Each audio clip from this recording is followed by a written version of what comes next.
Pleasant good morning. Virgin Islands, the Committee of Budget, Appropriations, and Finance of Tuesday, July the 15th, 2025 is hereby called to order. I'm Senator Novell E. Francis Jr., and I'm the chairman of the Committee of Budget, Appropriations, and Finance. I want to say good morning to all present, listening and viewing. Today, the Committee of Budget, Appropriations, and Finance welcome the Territory's public broadcasting system, more commonly known as WTJX, and the Office of the Territorial Public Defender. Both agency heads are here today to defend their general fund budget requests of $4,431,902 and $6,696,220 respectively. Their budget presentations can be found on the legislative website. My colleagues and I look forward to a robust discussion on each of the agency's operational accomplishments, challenges, and need. I need to remind the public that fiscal year 2026 budget hearings are occurring at a time when actions on the federal levels are impacting our own local fiscal decisions. While it sounds as an abstract, when you listen to the news, the threat of our programs and services are real and require our constant due diligence, education, and advocacy to these challenging times. At this time, I'd like to remind those in the audience to please turn your phone off or to turn them on mute as to not to interrupt today's proceedings, and ask the Madam Clerk to call the roll. Senator Marvin A. Blyden. Senator Blyden, present. Senator Dwayne M. DeGraff.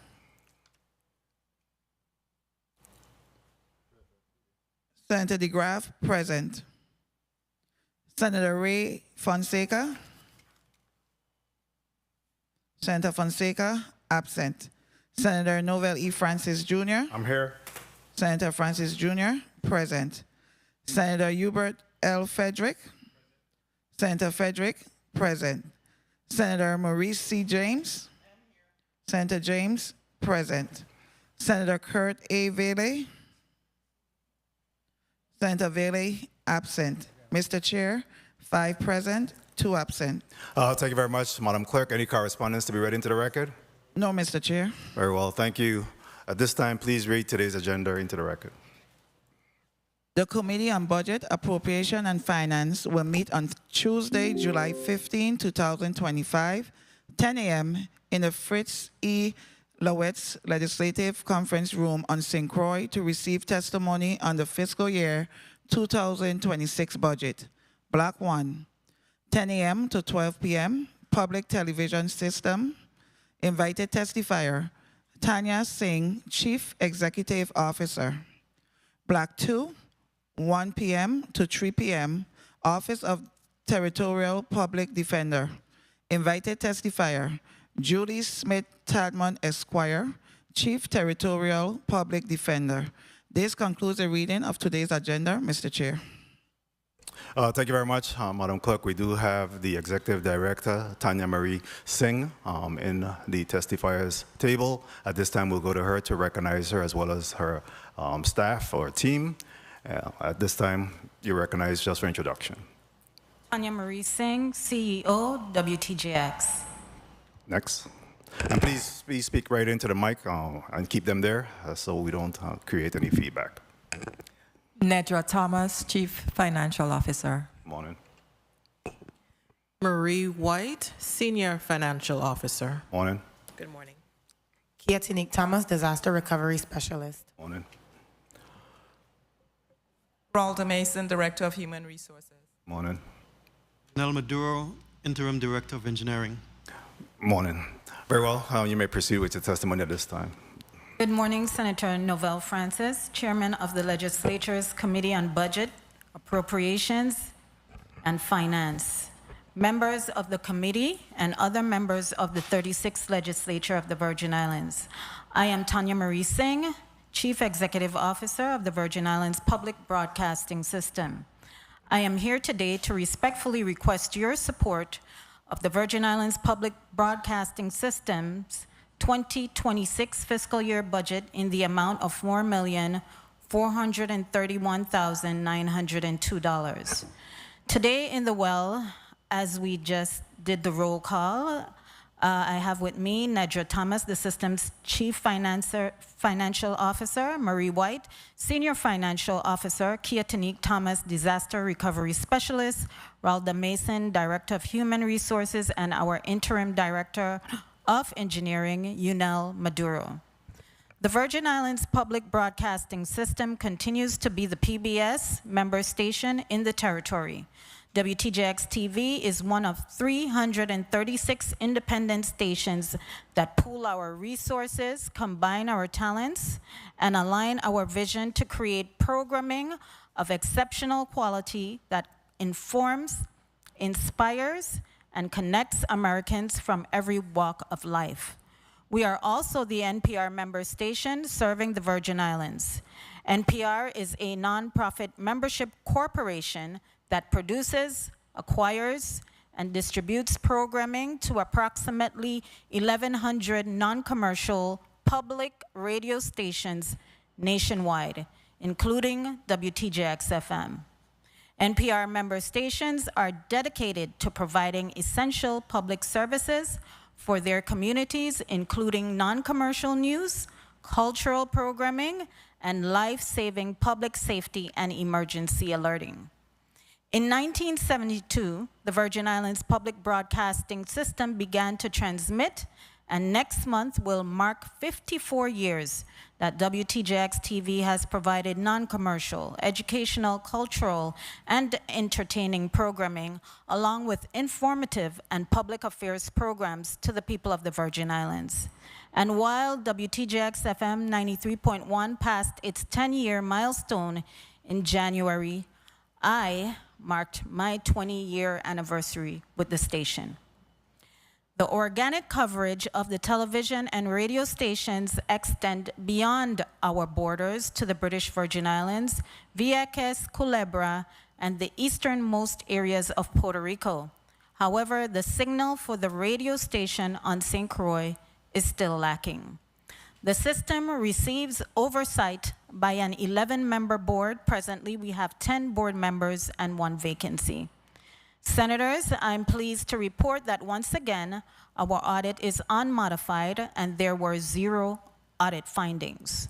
Please note that a single audit was performed in addition to the regular annual audit of financial statements.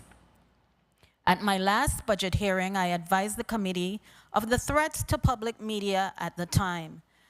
Those threats have since intensified.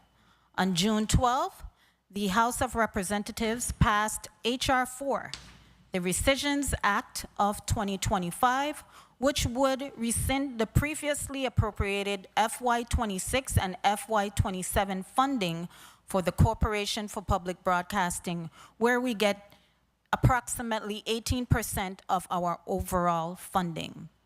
This legislation passed narrowly by a vote of 214 to 212 in the House, with all Democrats present voting against the rescission, along with 4 Republicans. The Rescissions Act of 2025 is being heard in the Senate today. It is my understanding that passage of the procedural vote kicks off 10 hours of debate, which will lead to a vote-orama, a series of votes on an undetermined number of amendments. A final vote is expected tomorrow. Until we know if our federal funding through CPB will be clawed back and what the impact would be if it is, we have implemented a hiring freeze. Our hurricane recovery projects have mainly been administrative since I was last here. The repairs to our mountaintop main building are set to begin this week. We have finalized the design for the rebuild of the small office building at the same property. Work for that will begin shortly, pending a building permit and FEMA EHP review. We have selected a vendor for the digitization of our tape archives, and they have had some success with digitizing the samples they were sent. The Haypiece Hill rebuild project is depressing. We received 1 bid that was beyond our FEMA funding. We are working with our architects and the Office of Disaster Recovery to modify the RFP in the coming weeks. Upon signing the Public Broadcasting Act in 1967, President Lyndon B. Johnson delivered remarks stating in part that the law announces to the world that our nation wants more than just material wealth. Our nation wants more than a chicken in every pot. We in America have an appetite for excellence too. While we work every day to produce new goods and to create new wealth, we want most to enrich man's spirit. That is the purpose of this act, close quote. During a time when federal funding cuts threaten our livelihood and unbiased information, WTJX stays true to President Johnson's intention. As such, I would like to highlight a few of our national and local programming. We aired a nationally distributed program that this body contributed to, Dion Parson and the 21st Century Band in concert at Maryland Public Television, which delivered a high-energy performance of sophisticated Caribbean jazz or Jazzribian to a live studio audience gathered in the Irene and Edward H. Kaplan production studio at Maryland Public Television in Owings Mills, Maryland. We broadcasted Aging in America, Survive or Thrive, which examines the key issues confronting the nation as it ages: an inadequate healthcare system and growing economic insecurity. The film celebrates the promise of increased longevity while confronting urgent and unprecedented public policy challenges. We aired Nova, Critical Condition, Health in Black America, which investigates the dramatic health disparities in the US, even as scientists confirm that there are no meaningful genetic differences between races. From the deep history of pseudoscientific beliefs about race that still permeate modern medicine to the latest research on how experiencing discrimination can directly damage the body's DNA and biology, Critical Condition reveals the factors behind the health crisis facing Black Americans. We premiered Carl the Collector, an animated series for ages 4 to 8 and PBS's first show featuring an autistic lead character. Not only did we air Alpha Kappa Alpha, a legacy of service, which documents the 115-year history of one of the nation's oldest African-American and women's organizations, we also held watch parties with local chapters of the sorority at our offices, both on St. Thomas and St. Croix. We also premiered the series My Money Mentors, which is dedicated to making financial literacy enjoyable and empowering for young adults. The hosts guide people through various monetary challenges and equip them with actionable steps to make smart money choices while helping them build a stronger financial future. In 1995, one of the first acts of Speaker of the House Newt Gingrich was to lead the charge in defunding PBS. 3 decades later, he called PBS wanting to do a program that honored immigrants who shaped this nation and stated that he could not imagine any other place than PBS for this project. As such, we aired Journey to America with Newt and Callista Gingrich. WTJX continued to provide quality local programs since the last time I appeared before this committee. We aired 17 episodes of the election series League of Women Voters Meet the Candidates 2024, featuring candidates running for seats for the 36th Legislature, the 6th Constitutional Convention, and the Boards of Education and Elections. We provided live coverage of election results, with Decision 2024 live coverage of the 2024 general election. We aired a historic moment, the investiture ceremony of the Supreme Court of the United States Virgin Islands, Justice Harold W.L. Wilcox, who became the first justice appointed in 18 years. Our staff sat down with Grammy Award-winning musician and producer Wyclef Jean while he was in the Territory to perform at the 2024 St. John Celebration Village and produced Wyclef Jean, A Legacy in Music. He opened up about his 20-plus years in the industry, what still drives him in an evolving his industry, and his views on what the youth can do to blaze their own path. We streamed the Virgin Islands Soccer Federation Premier League Big Four semifinals and championship games live from the Bethlehem Soccer Complex on St. Croix. We aired the following Christmas season programs: A Glow in the Park, The Village of Lights, which was also streamed live from Limprick Park on St. Croix. Crucian Christmas Festival 2025 Prince and Princess, Duchess, Duke, Junior Miss, and Tiny Tarts Pageant. Crucian Christmas Festival 2025 Calypso Monarch, Superior Court Rising Stars Youth, Steel Orchestra, Sounds of Freedom, The Rebirth, and the Crucian Christmas Festival Children's and Adults Parades. We broadcasting live the swearing-in ceremony of the 36th Legislature of the Virgin Islands and the organizing session. Also, Governor Albert Bryan's 7th State of the Territory Address and St. Thomas Carnival Children's and Adults Parades. We also aired the St. Thomas Carnival 2025 Prince and Princess, Duke, Duchess, Junior Miss, and Tiny Tarts Pageant, and Boy a Boy, Big Man a Big Man Calypso competition, only in the VI. You may have noticed that I did not mention that we aired the 2025 St. John Parade. In a letter to Tourism Commissioner Joseph Bosholta, I advised him that WTJX can no longer fund the cost of the parades, and as a consequence, we would no longer broadcast any of the parades. I advised him that our attempts to solicit funding from tourism went unanswered. And just like my team's solicitation attempts, my letter also went unanswered. But it was clearly received, as it is my distinct understanding that the Tourism Department subsequently solicited and paid an entity to stream the parade.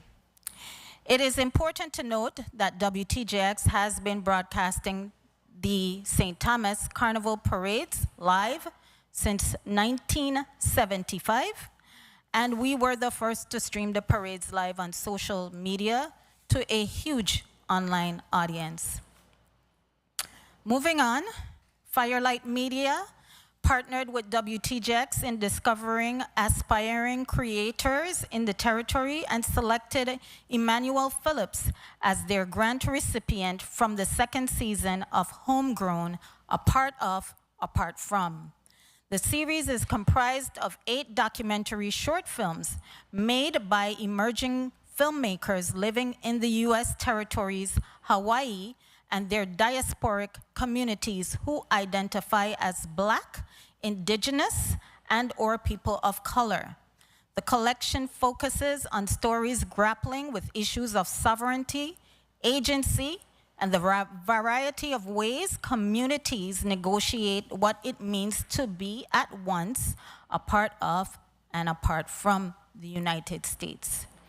Emmanuel received guidance from both organizations to help bring his vision to life with the short film, We Are Taino. WTJX provided free public screenings of the film, which explores the journey of native St. Thomian Mekiafan Phillips as she strives to become the first female cacique of her Taino tribe. The screenings, which were well attended, standing room only, took place on St. Croix and St. Thomas and featured a bead-making demonstration and a Q&A session with the filmmaker and other panelists. We are proud to note that this film was the best performing short film to date for Homegrown and another PBS digital short series titled In the Making, which is in its third season. But Emmanuel wasn't the only Virgin Islander chosen for the Homegrown program. John Wheatley was awarded a grant in partnership with station WABE in Georgia.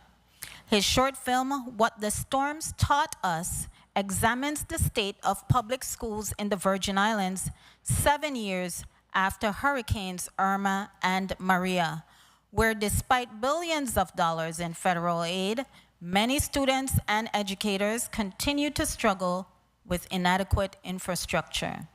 Both programs aired on WTJX TV. Beyond the broadcast, we continue to partner with Stanley and the 10 Sleepless Nights to bring the Crucian community the Christmas 4-day serenade. This December will be our 20th year, and Edgy will be deeply missed. We want to make this serenade a memorable one, so I am asking the public to reach out to me if they would like to assist. Additionally, in partnership with the Legislature's Committee on Homeland Security, Justice, and Public Safety, and the Virgin Islands Police Department, WTJX held 2 town hall meetings on crime on the island of St. Croix in March. In addition to Commissioner Mario Brooks, Attorney General Gordon Ray, the LCA Commissioner Natalie Hodge, and Health Commissioner Justa Encarnacion participated. We held a successful Taste of Two Islands fundraiser at the scenic Harbor 360 at Yacht Haven Grand. In observation of Black History Month for the 2nd straight year, we partnered with UVI Libraries to screen the following PBS documentaries on both the St. Thomas and St. Croix campuses: American Experience, The American Diplomat; American Masters, The Disappearance of Miss Scott; and American Experience, The Forgotten Hero, Walter White, and the NAACP. Last but not least, Mr. Chair, I know you enjoy when I bring something new to the legislature's meetings. I am beyond excited to announce yet another way to watch WTJX TV, Channel 12. Not only can you view Channel 12 on Dish, cable TV, with an antenna, using your free WTJX app for your smartphone, using the free PBS app on your smart TV, and logging on to our website, you can now watch Channel 12 on your Amazon Prime Video account in the Territory. We continue to meet our audience where they are. As WTJX looks ahead at what is on the horizon, it is unclear exactly what we will be challenged with in this next fiscal year. But I am encouraged that working alongside the members of this body, the administration, our board members, the station staff, viewers, listeners, donors, members, and partners, each step of the way, we will succeed and continue to occupy a space that benefits our community. Senators, thank you for your time. My team and I look forward to addressing your questions and concerns. Thank you very much, Executive Director Tanya Singh, for your testimony. At this time, before we go to further discussion, I want to recognize the presence of the Senate President, Senator Milton Potter, non-committee member, also committee member, Senator Ray Fonseca, as well as Senator Franklin D. Johnson, non-committee member. Welcome and good morning, gentlemen. Executive Director Singh, I want to congratulate you on your 20-year anniversary. Thank you. I remember when you first began. Yes. Getting old. Yeah, so that's, and over your time has been very progressive. So again, I want to thank you for your work. And your tenure has really been marked with a lot of successful progress forward. So we look forward to the additional every year that you come before us in terms of where you're at. So my first question to you is in respect to FY 2025. Have you received all of your budget allotment to date? I'll let our CFO answer. Nedra Thomas, CFO. Yes, we have. As of July, we have our allotment. Okay, no cuts have been levied against WTJX? No. Great. What about vendors payment? Our post-audit is reporting that you have a little bit over $20,000 in vendors payment pending. What's happening in that space? All those were cleared. We pay our vendors timely. I'm sorry? All those vendors were paid. We pay them timely within the 30-day period. Okay. So there's no deltas, no logging behind in terms of your vendors payment? No. Okay. Do you have any federal funds in jeopardy at this time? I would say we'll find out tomorrow about what's happening with our Corporation for Public Broadcasting funding. Okay, how much is that in the neighborhood of how much are you referring to? Approximately 1.3 million.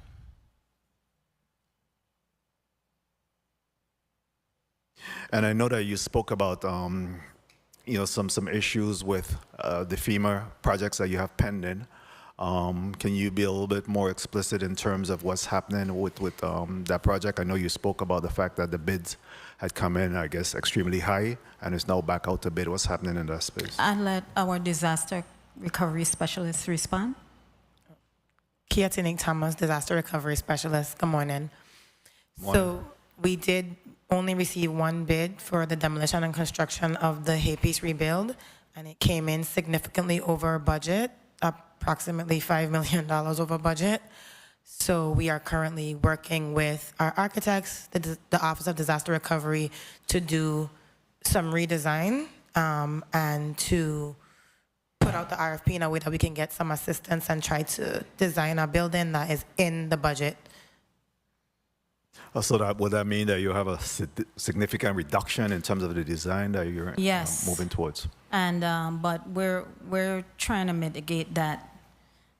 Okay, very well.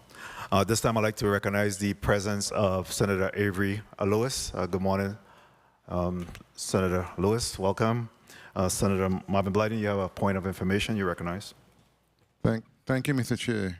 Good morning, testifiers. Let me ask in respect to the chair's line of question in respect to the federal grants, because I know in the post-audit report there is 4 federal grants with a total of $2.4 million. And I know 2 of those grants, the Department of Interior for $400,000, and also the other grant for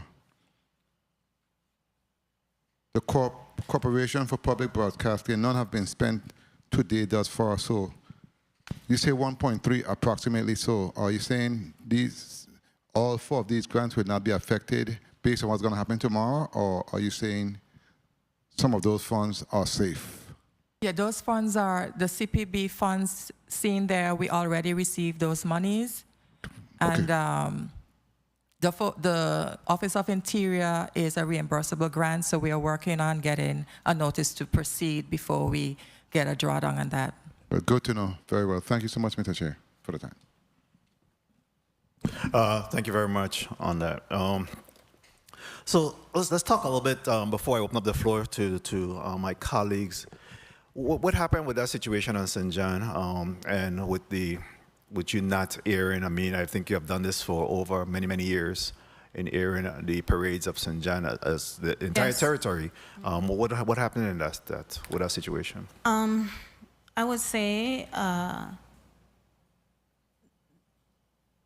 let me just say, when tourism solicits funding from different businesses, they kind of corner the market on that. WTJX, when we try to solicit funding for our broadcasts, we're kind of locked out. People already have contributed to the festivals. So when we reached out, when my staff reaches out to tourism for funding to support the broadcast, no response. So I can't move when I can't afford it. And I figured, honestly, I feel that the tourism department funds other people. And it's a slap in the face. And so, you know. I don't want you to get in any adversarial position with the administration in respect to this, but the last question I'd like to ask on this matter is, did you take it up higher? I mean, obviously, if you're not getting any response from the commissioner, then you take it to, either the chief of staff or the governor in respect to. No, I did not. You did not. Okay. All right. Point of information, Senator Johnson. Good morning. Thank you very much, Mr. Chair. I want to follow up on the line of questioning. What would be the cost, or what is the cost? Because I think each island might have a difference if you have to take equipment across island, whatever the case might be. Yes. But what would be the cost for each island if you know average? I would say together. Can you accept that? Yeah. 5 parades, including the children's and adults on the 2 islands. I would say it would be north of $90,000, around 90, 100,000. That's pennies. And I can't see why the tourism department didn't respond and answer. They spent a whole lot of money outside of this territory. Well, they paid somebody else instead. So apparently they don't appreciate us. Wow. Or the internal audience, because we're the only broadcasting station. So you're not respecting what we bring to the table as a television station either. I sure did miss out on my interviews. Thank you very much, but I think $90,000 is nothing to broadcast our local parades, and you guys do a very wonderful job with it when you do it. So I think we gotta find out something from tourism as to why we're not supporting our local station. Yeah, we'll certainly have the conversation, and perhaps it may be necessary for us to engage the nuclear option and line item it in the budget as well. So we'll look at and see what's the circumstance. Of course, we'll give them an opportunity to provide some feedback because there's always 2 or 3 sides to every story. So we want to be able to if I may add, Senator Francis, we need to also rethink the organization of the parade as well. We have people coming off the street into the parade. It's either you're going to buy, either you're going to join a troop or not. That endangers the people that are in the parade. And we broadcast, at the end of the day, nonsense. We're broadcasting passerbys coming into the parade. We're broadcasting other broadcasters. Everybody think they have an iPhone. They think they're a photographer. It's ridiculous. There's no managing of the parade route. Yeah, again, we'll have to take a real comprehensive look at this situation and make an informed decision. I knew that I got a call from family members that was kind of expecting to see this, online via WTJX as they've traditionally done, and unfortunately you weren't there, so we'll have to address that. Senator Fredericks, you recognize for your point of information. Good morning. Thank you very much, Mr. Chair, and good morning, listening and viewing audience colleagues. Just real quick on the line of questioning, CEO Singh, have you ever been given any feedback as to WTJX not performing up to the standards that the tourism department thought? Or Never. Any feedback as to any problems that they've had with the broadcasting? As a matter of fact, for St. Thomas Carnival, they reached out to me and asked me to give a feed to one of a company that came to the Virgin Islands. So I would hope they wouldn't ask me for a feed for one of their people if they find it inadequate. Thank you very much, Mr. Chair. Thank you very much, Senator Frederick. At this time, I'll open up the floor for a 5-minute round, and the order that will be going in this morning thus far will be Senator Dwayne DeGraff, Senator Marvin Blyden, Senator Hubert Frederick, Senator Maurice James, Senator Milton Potter, Senator Ray Fonseca, Senator Franklin Johnson, and Senator Avery Lewis. At this time, Senator DeGraff, you're recognized for your 5 minutes. Thank you, Mr. Chair. Good morning, colleague. Good morning, testifiers, all of you and Good listeners morning. and present. Mr. Chair, I approve, I agree with, I second the motion. Let's make the nuclear press about 90K. I was certain she was going to say $90 million, but 90K, yeah, we gonna line item. Okay, Ms. Singh, Director Singh, welcome. Congratulations, you're 20 years in, and I heard you mention you're getting old. You ain't getting old. You're like a fine wine. You just get better with time. Okay, so don't mention about Thank old. you, Senator. I would like to have, you know, I see your ax is 4,431,902. That's the same ax in 25 and 24. Yes, sir. Okay, do you have any personnel who have received wage increases in 25? In this year, I did. Okay, so only you? I think the union employees as well. Okay, well, I need to tell me for sure if they did. Yes, the union Okay, employees so as well. Is anyone owed retro? No. Did you have any separations from your organization? I'll have the HR director respond. Good morning, Ralda Mason, Director of Human Resources. Yes, we had 5 separations. Okay, 5 separations. Because, okay, so what is the total amount of personnel? I'm sorry. One separation for fiscal year 25. One separation. What's your total number of employees? 38. 38 employees. Okay, how many employees under 35,000? None of our employees are under 35,000. Okay, how many vacancies do you have? Currently 3 vacancies. Okay, any of those vacancies under 35,000? No, Senator. Okay, good. Okay, I'd like to have, you have any GS employees? No, our employees are classified and exempt. Okay, good. How much do you pay for utilities? Well, you know, I'd like to get your actuals, which should be, and then you can let me know as of how late are your actuals, or how recent, I should say. Actuals in personnel, fringe, supplies, capital outlay. Our actuals as of May 31st for personnel services, 1,629,634. Our fringe, 690,830. Supplies, 121,526. Other services and charges, 606,908. And utility services, 91,774, giving us total expenses of $3,174,677 from our government funds. Okay, you said, excuse me, other services and charges, 606,908? Yes. Okay, and the utilities, 91,774. And 74.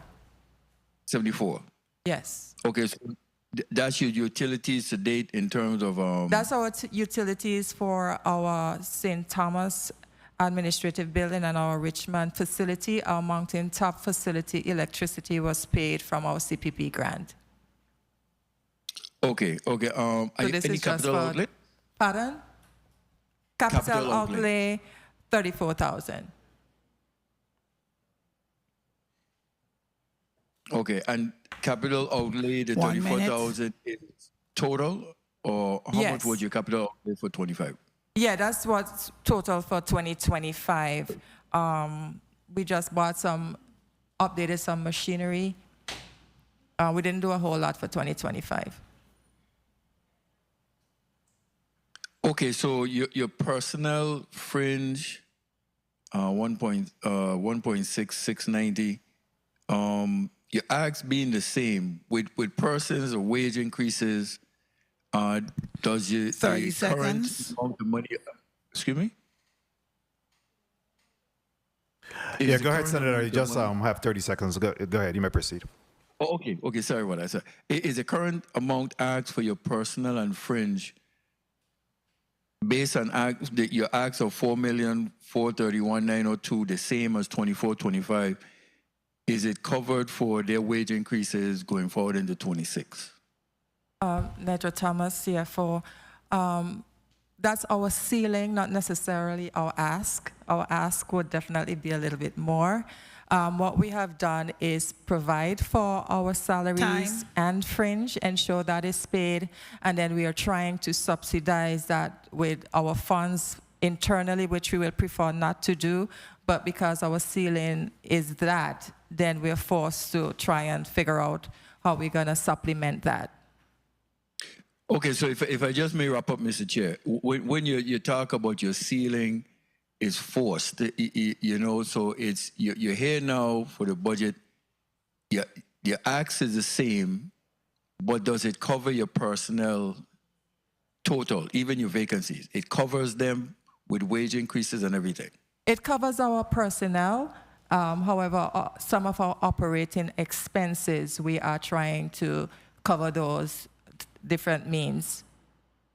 Okay, and then and the chair's time, you could just let us know what operational expenses are those that are being, if anything, for lack of a better word, neglected going forward. Thank you for the time, Mr. Chair. Thank you very much, Senator DeGraff. You may respond. You understood the question? I believe operating expenses difference, what we're trying to fund. Correct. So we have at least another 500,000 in operating expenses that we are trying to raise those funds for in 2025. Very well. And can you speak to the funding that's under scrutiny today in Congress or actually in the committee? Can you speak to what's the consequential impact of that to you if in fact it goes through? To the system, to the public media system, it will, I don't want to say destroy, but it would have a catastrophic effect on public media nationwide. Very well. And you said, what is that amount again, please? It was 1 million?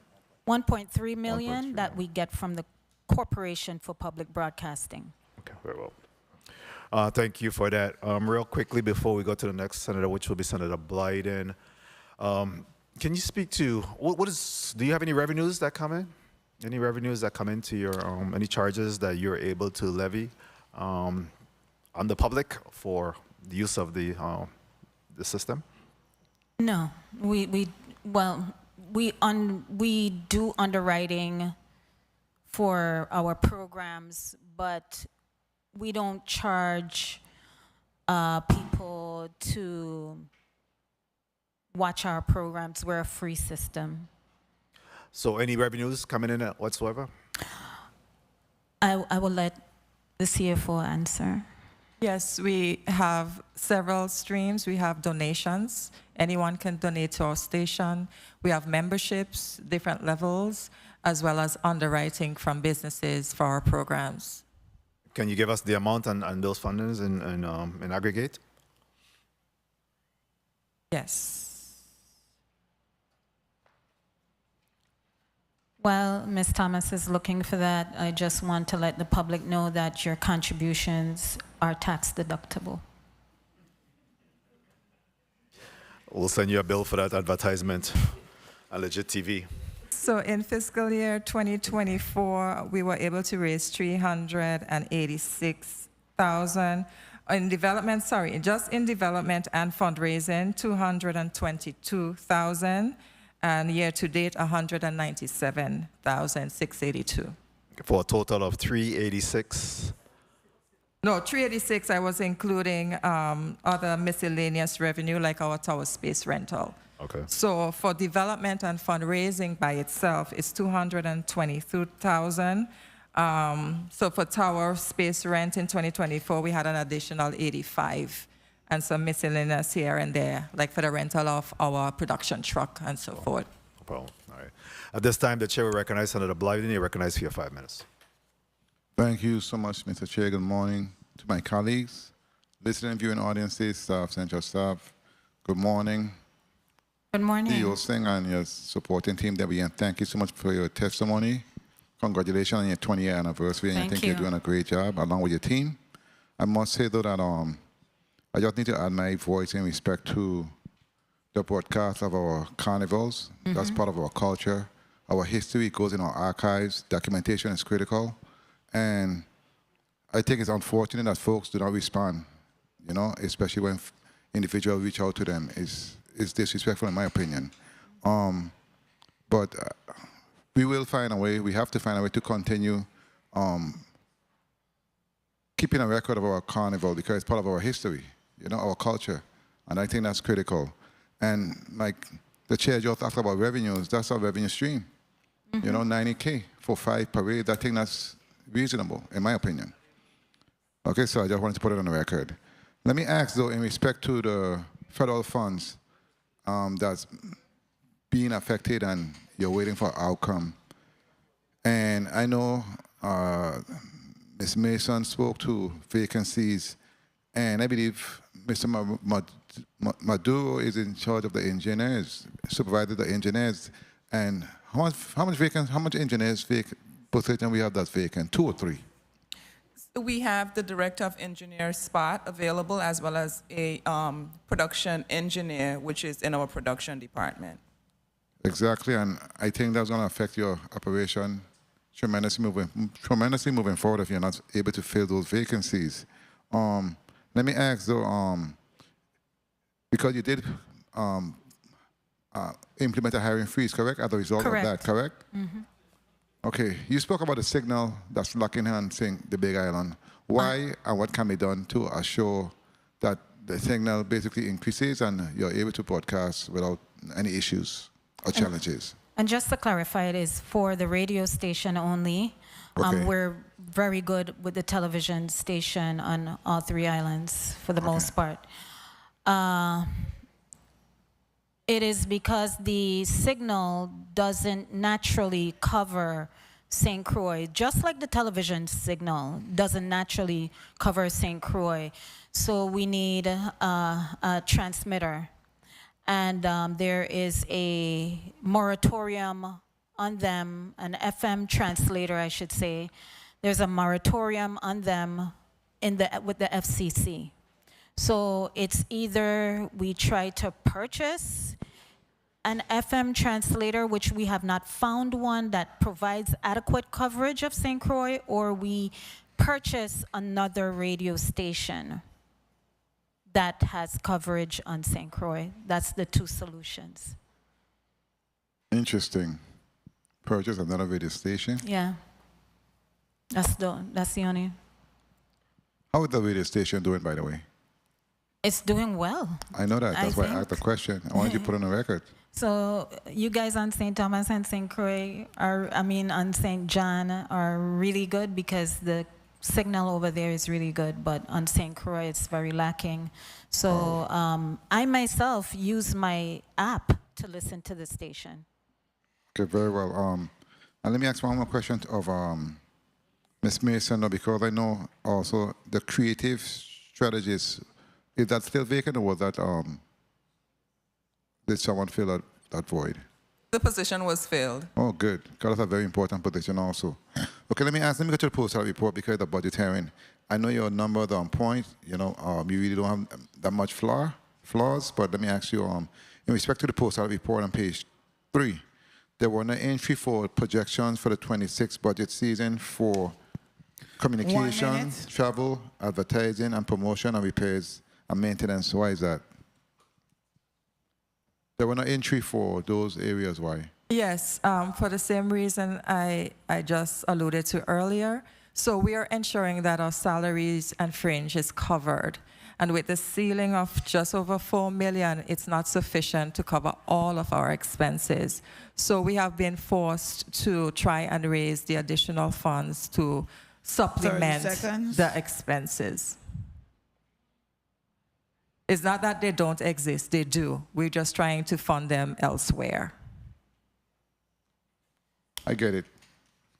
Okay, and in closing again, I must say that the short films are very educational.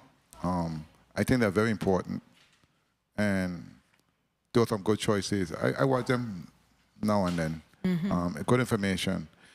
But again, back to the carnivals, most of our seniors look forward because many of them do not come out or cannot come out to the parades and watching them on WTJX. So I think it's very important that we continue despite and find creative ways and assure that tourism do their part, and in which I think they will, in respect to our culture, because that's their responsibility. So again, Mr. Chair, thank you so much for the time, and thank you for your responses. Thank you. Thank you very much, Senator Blyden, for your line of questions. I too have recognized the weakness of the signal here in St. Croix. I mean, certain location you go into, you really can't hear, or it becomes very scrambled. Is there an opportunity for some partnership with another radio station to alleviate some of that? I know some of the radio stations have multiple stations within their system that may not be of use. Is there an opportunity for you to develop a partnership with them? Our FCC attorney has reached out to a couple, and that has good signal in St. Croix, and the amount that they're talking about is very exorbitant. All right. Okay. Back to the drawing board, right? But I think it's important that we're able to really maximize the coverage, NPR, and especially analyze this. Yes. It's perhaps, I think. But we keep trying, Senator. We're not throwing up our hands. Very well. At this time, the chair will recognize Senator Hubert Frederick. You recognize for your 5 minutes. Good morning, Mr. Chair. Thank you very much. Good morning, colleagues, listening and viewing audience, my staff, and the awesome central staff of the legislature. CEO Singh, good morning. To see you and the team here. I wanted to thank you again for that tour that I had of your facility. I think it's awesome on St. Croix. I love the vehicles. What's the status of the vehicles right now? We're actually, you mean the status of the mobile production unit? Yeah, the mobile production unit. We're actually, UNEL is actually doing some work on it while he's here on the satellite uplink portion. We've been having some difficulty with it, and we've been troubleshooting, and we may have to bring in someone to take a more in-depth look at it, but it's fine. Okay.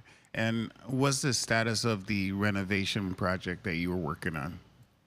Oh, the upstairs. Nedra, can you talk about that? Major Thomas, Chief Financial Officer. So we have already sent out an RFP. We got quotes, and we decided on a contractor. However, how the grant is designed, we have to have an approval to proceed. And so we have sent the scope of work and all the different requirements to Office of Management and Budget, who is our partner, to the Office of Interior before we can proceed. So we're just waiting on that, and then hopefully we can move forward. And if I may add, at the end of the month, I think I'm scheduled for a meeting here because we're trying to change our zoning to accommodate our plans for that upstairs project. Okay, great. Let us know. We'd be willing to help for sure. I want to talk about the current environment we have federally. It's going to be a big damper for your organization. So what are we doing now to mitigate that situation? I know we just talked about pulling in revenues of $222,000 net, which is insufficient. So looking at your personnel list, and I just saw 2 positions that really speaks to fundraising. Mm-hmm. We really need to, I would think, beef those positions up to get a really strong effort towards fundraising, subscription, and all the other I things agree. we do. I know in the past we had, more play, but now it's desperate time, and we really, really need to get these positions going. Where are we with that? Well, that is conversations that I'm going to be having more intensely with my team that do fundraising, because I'm not seeing the level of contributions that I think I should. So, and also asking for money, I know the public is going to ask for a better reception, so we're going to have to fix that as well, so that like people like me who listen to public radio, we're going to have to get something better signals, so I could say, okay, I'll write you a check if I'm getting a lot of fuzz on my radio. I'm sorry, I'm going to be a little, tight with you. So stuff like that. Let's see what we could do. Work on those key areas. Absolutely. So that the excuses that people give you when you come to collect some money, they're gone. Because that's something I notice a lot of people do. They forget that they need to clean up the areas that they have issues before they go and ask for money. Yeah, but that is also a money issue. That's also an issue. FM translator is an issue beyond our control, because there is a moratorium with the FCC, as we would have already gotten applied for and gotten one. So the other side of this discussion would be cost reduction. What are we doing now to find ways to save money? I know 1.3 is a big hit, and for us to find 1.3 is going to be a challenge too. So I noticed in your testimony, the post audit noted like insurance is one of those key areas, utilities, professional services. What's the deal with your insurances? That's vehicle and property insurance, right? Yes, we have vehicle, general liability as well. What's your coverage period? It differs for different No, policies. on the property, because I noticed we're almost out of time for this year, so for next year. Oh, our properties are insured to the government insurance. Oh, okay, great. So we're fine there. In terms of professional services, have you gone through and started to delineate things that you could save some money on or not need? Senator Frederick, I'm not in the habit of 30 seconds. employing people that we don't need, but we will have to go through it with a finer tooth comb once we know what's going on with the federal government as well. So you're going to wait until, or you're going to start from now? Well, the issue with the monies from CPP is a national issue. Correct. If they don't have that money, we don't know if they're going to be able to provide programs to the station through NPR or PBS. So it is kind of a wait and see, because we might be cutting, but we may not have a quote unquote parent company that is supplying programs to the system. Mr. Chair, if I could just follow up.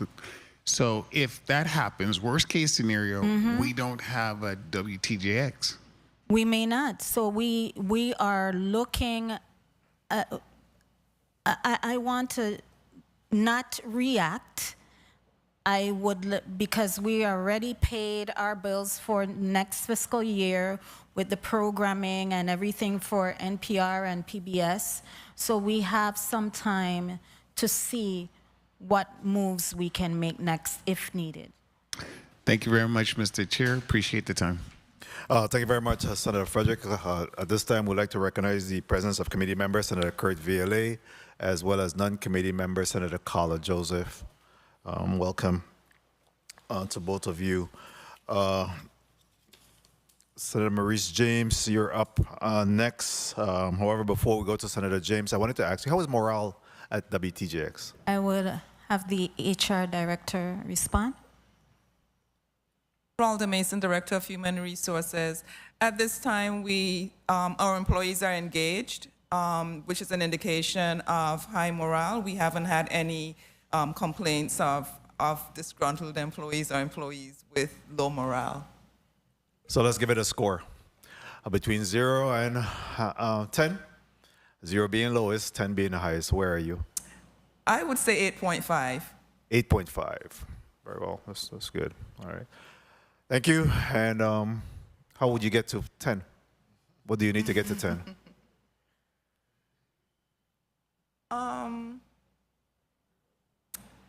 That's a really good question.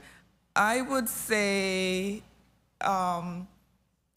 identify where employees might actually need to get to 10. What their needs would be to get to 10.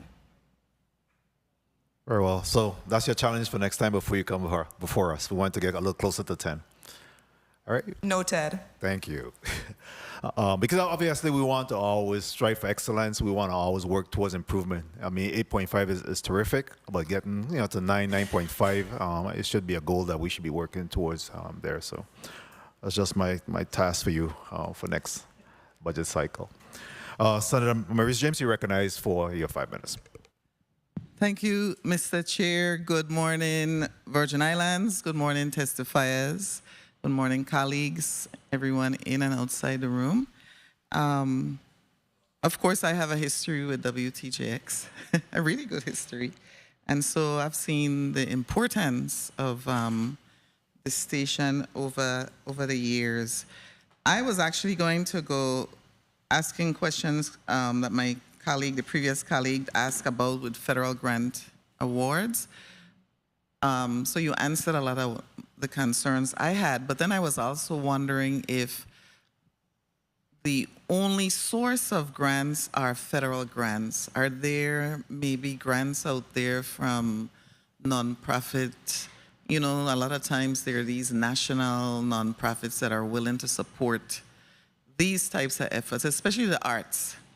Are there any that you can maybe find as a source of funds? We'll continue to look. Yeah, because that may be one of the avenues that we may need to look at. With respect to the salaries of the people who are paid with the CPB, you may have answered that, but are those set by the grant awards, or are those set by you in terms of when you apply for the grant? Actually, the CPB only covers like our on-call employees. Oh. All our full-time and I think part-time employees are through the central government. Oh, so that's then an error then on the personnel listing from the post added has like 1, 2, 3, 4, 5, 6 positions that say full-time. For example, the marketing director, full-time, not the marketing director, let me find one. The production technician, full-time, it says CPB at $39,566. So that's not correct, is it? No, it's not. In the past, those employees were paid by CPB. We have since changed that, and the report has not been updating it since then. Oh, okay. So everybody in all our central government general funds. Mm-hmm. Okay, so that's a correction. Changes my question. The other question that I had has to do with, of course, just like because I was an announcer during the parades and understand the importance of the parades, I too share I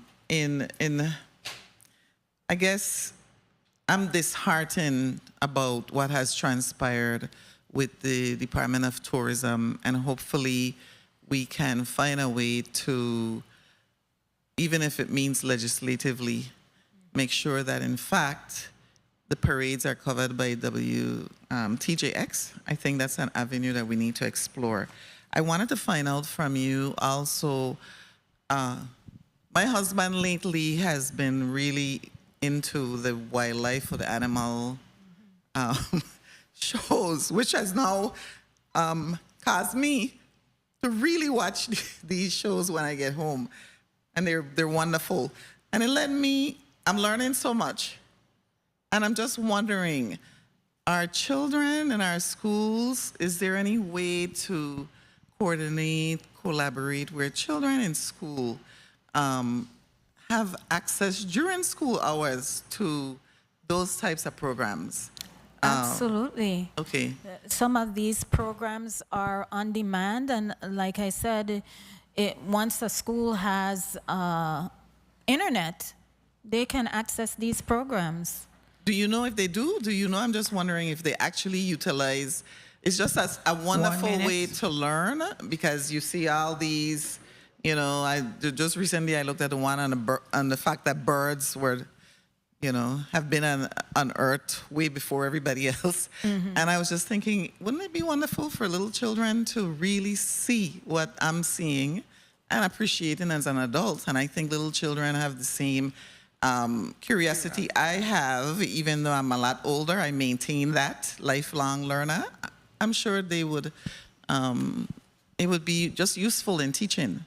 I don't know if they use it, but we do go to teacher-sponsored events, and we present.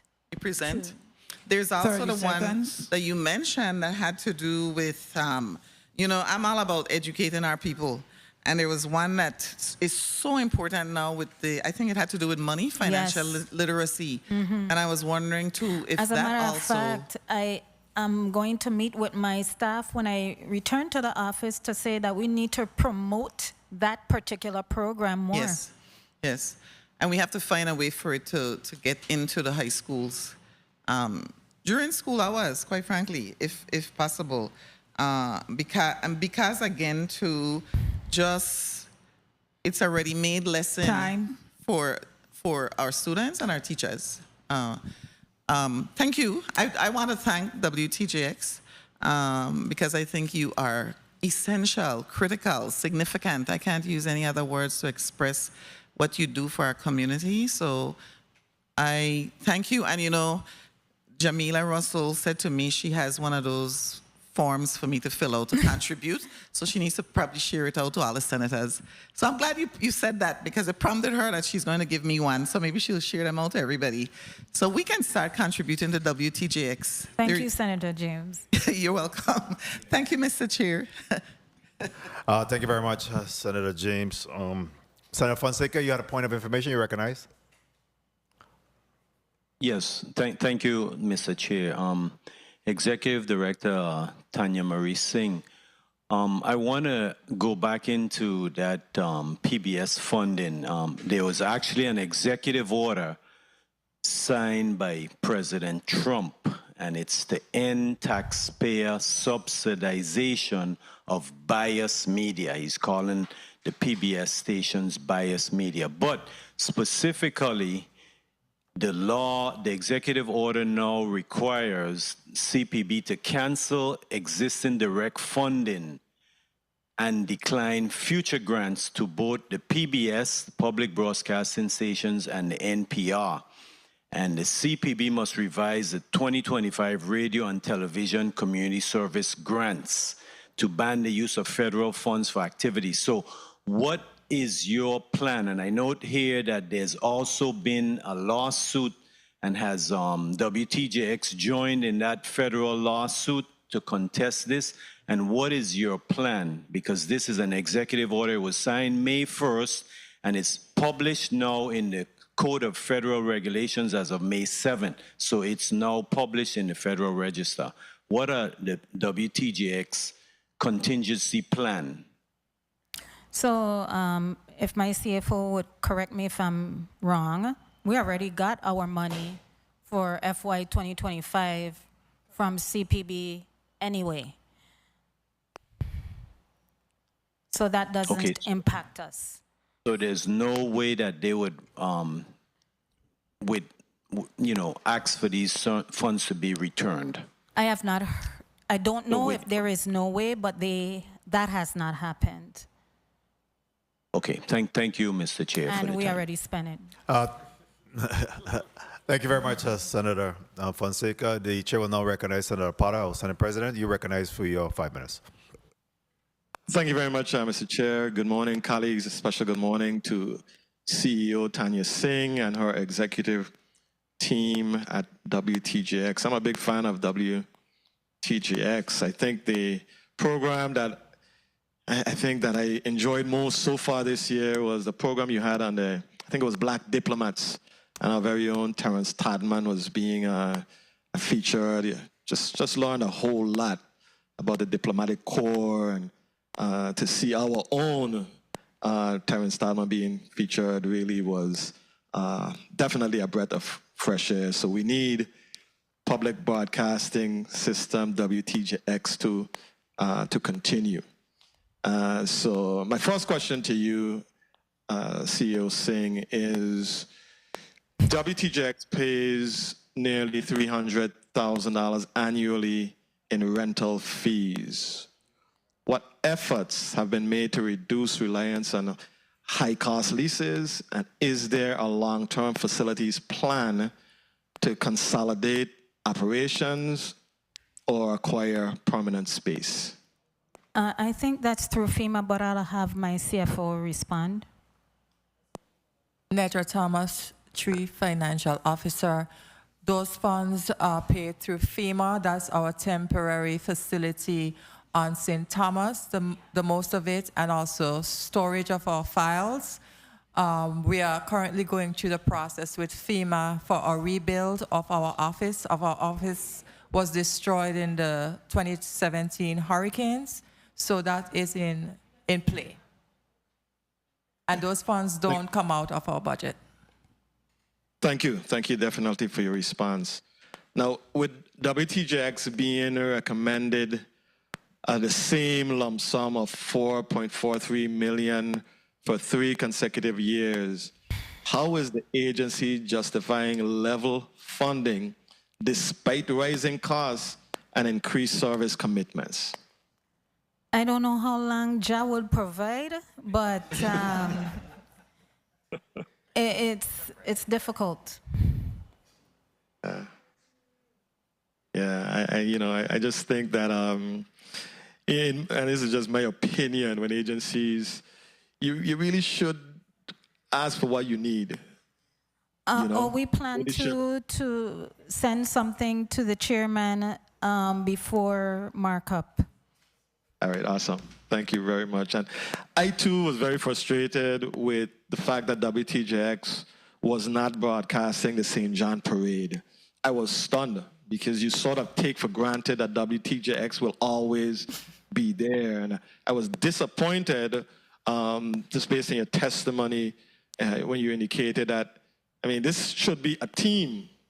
And the fact that you reached out to the Department of Tourism and there was no response for something as critical as broadcasting this parade, it was really stunning to me. Should there be some sort of interagency MOUs? Should something like that be considered to prevent similar breakdowns? And how will, for example, the Festival this year, is there any question about the broadcast of that or the St. Thomas parade? The St. Johnians are saying, why us? Why is St. John the one parade that is not being broadcasted? Oh, we don't plan to broadcast any of them. We don't plan to broadcast. Wow. Wow. Okay. I got you. That's there was silence over here. So you're saying unless there is that specific, and I think you mentioned $90,000 being the cost.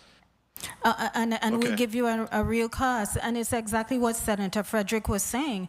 Where can you look at, what can you look at and determine how you can save money? We can no longer, in the States, PBS stations don't mobilize on any program unless they have full underwriting. They don't make a step. Should there be an effort?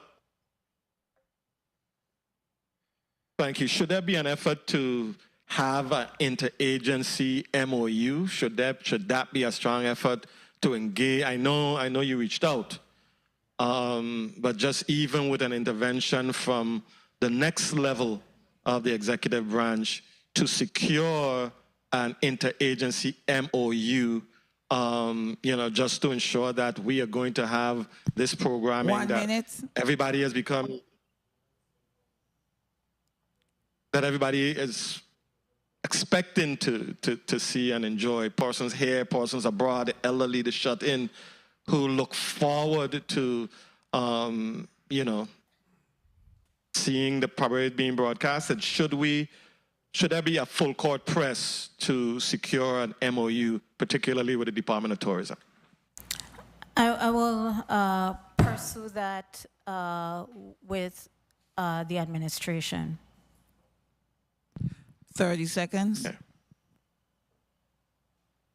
Thank you for that. Now, I wanted you to elaborate a little bit on the antenna situation. I know you spoke about it on St. Croix, because you have a major population center that can't access the wonderful content that I enjoy over here, for example.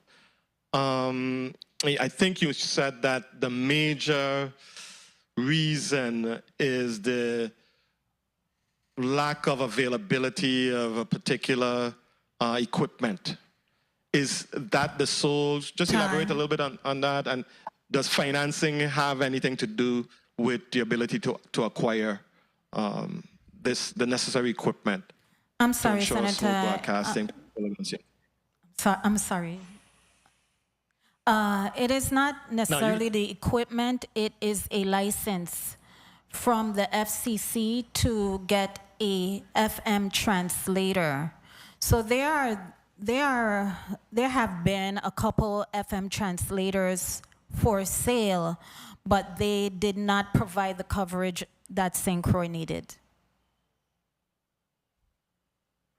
Thank you very much for your response. Thank you for what you do, CEO Singh. I look forward to continuation of WTJX, and your presence here in this community is necessary.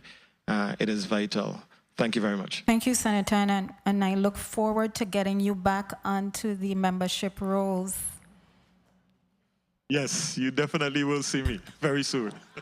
Thank you very much, Senator Potter. Senator Viola, you recognize for your point of information. Thank you so much, Mr. Chair. Good morning to the people of the Virgin Islands. I don't think we need to banter around the ability of WTJX to be able to air the parades. It's $90,000, a line item from the Tourism Revolving Fund, and it's done. We need an MOU. We don't need anything. We just need to include it in the budget directly out of the Tourism Revolving Fund, and we have the opportunity to air all the parades. The Division of Tourism pays one artist from Trinidad at times more than $90,000. So to me, this is a no-brainer. We just do it, and we're done. We just dedicate that we're going to do this.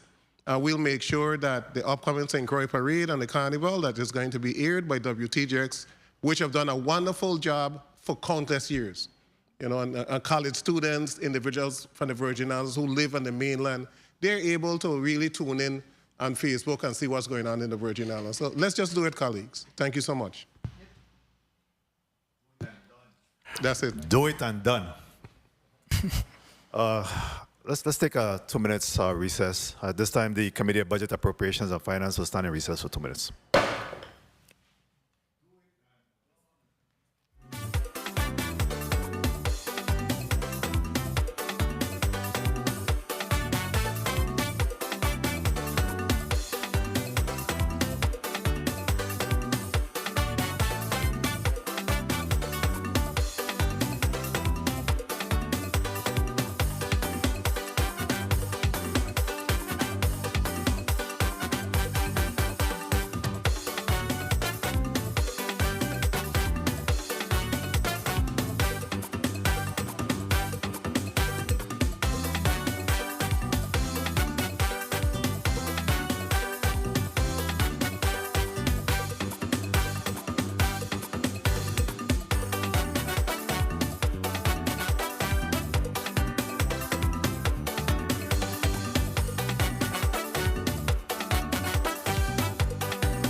And we're back on record. Again, we're in the Committee of Budget, Appropriations, and Finance, and we have before us the Virgin Islands Public Broadcast System, WTJX.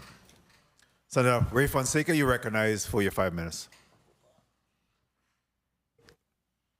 Yes, thank you, Mr. Chair. Good morning again to Tanya Marie Singh, Good morning. WTJX, and your staff. Okay, quickly, I just wanted to follow up because when you come before the legislature, it's always good that the legislature are aware of any major threats. And we did a little bit more additional research, and we noticed now that the NPR CEO, Catherine Maher, M-A-H-E-R, has issued a statement warning that these cuts could eliminate local and national news programming and reduce the coverage. The PBS president, also Paula Kruger, has also made a statement, K-E-R-J-E-R, Karger, has also made a statement. And as a matter of fact, the recession package, which was the executive order, is already passed the Congress, and it's now the Senate is set to vote on it by July the 18th.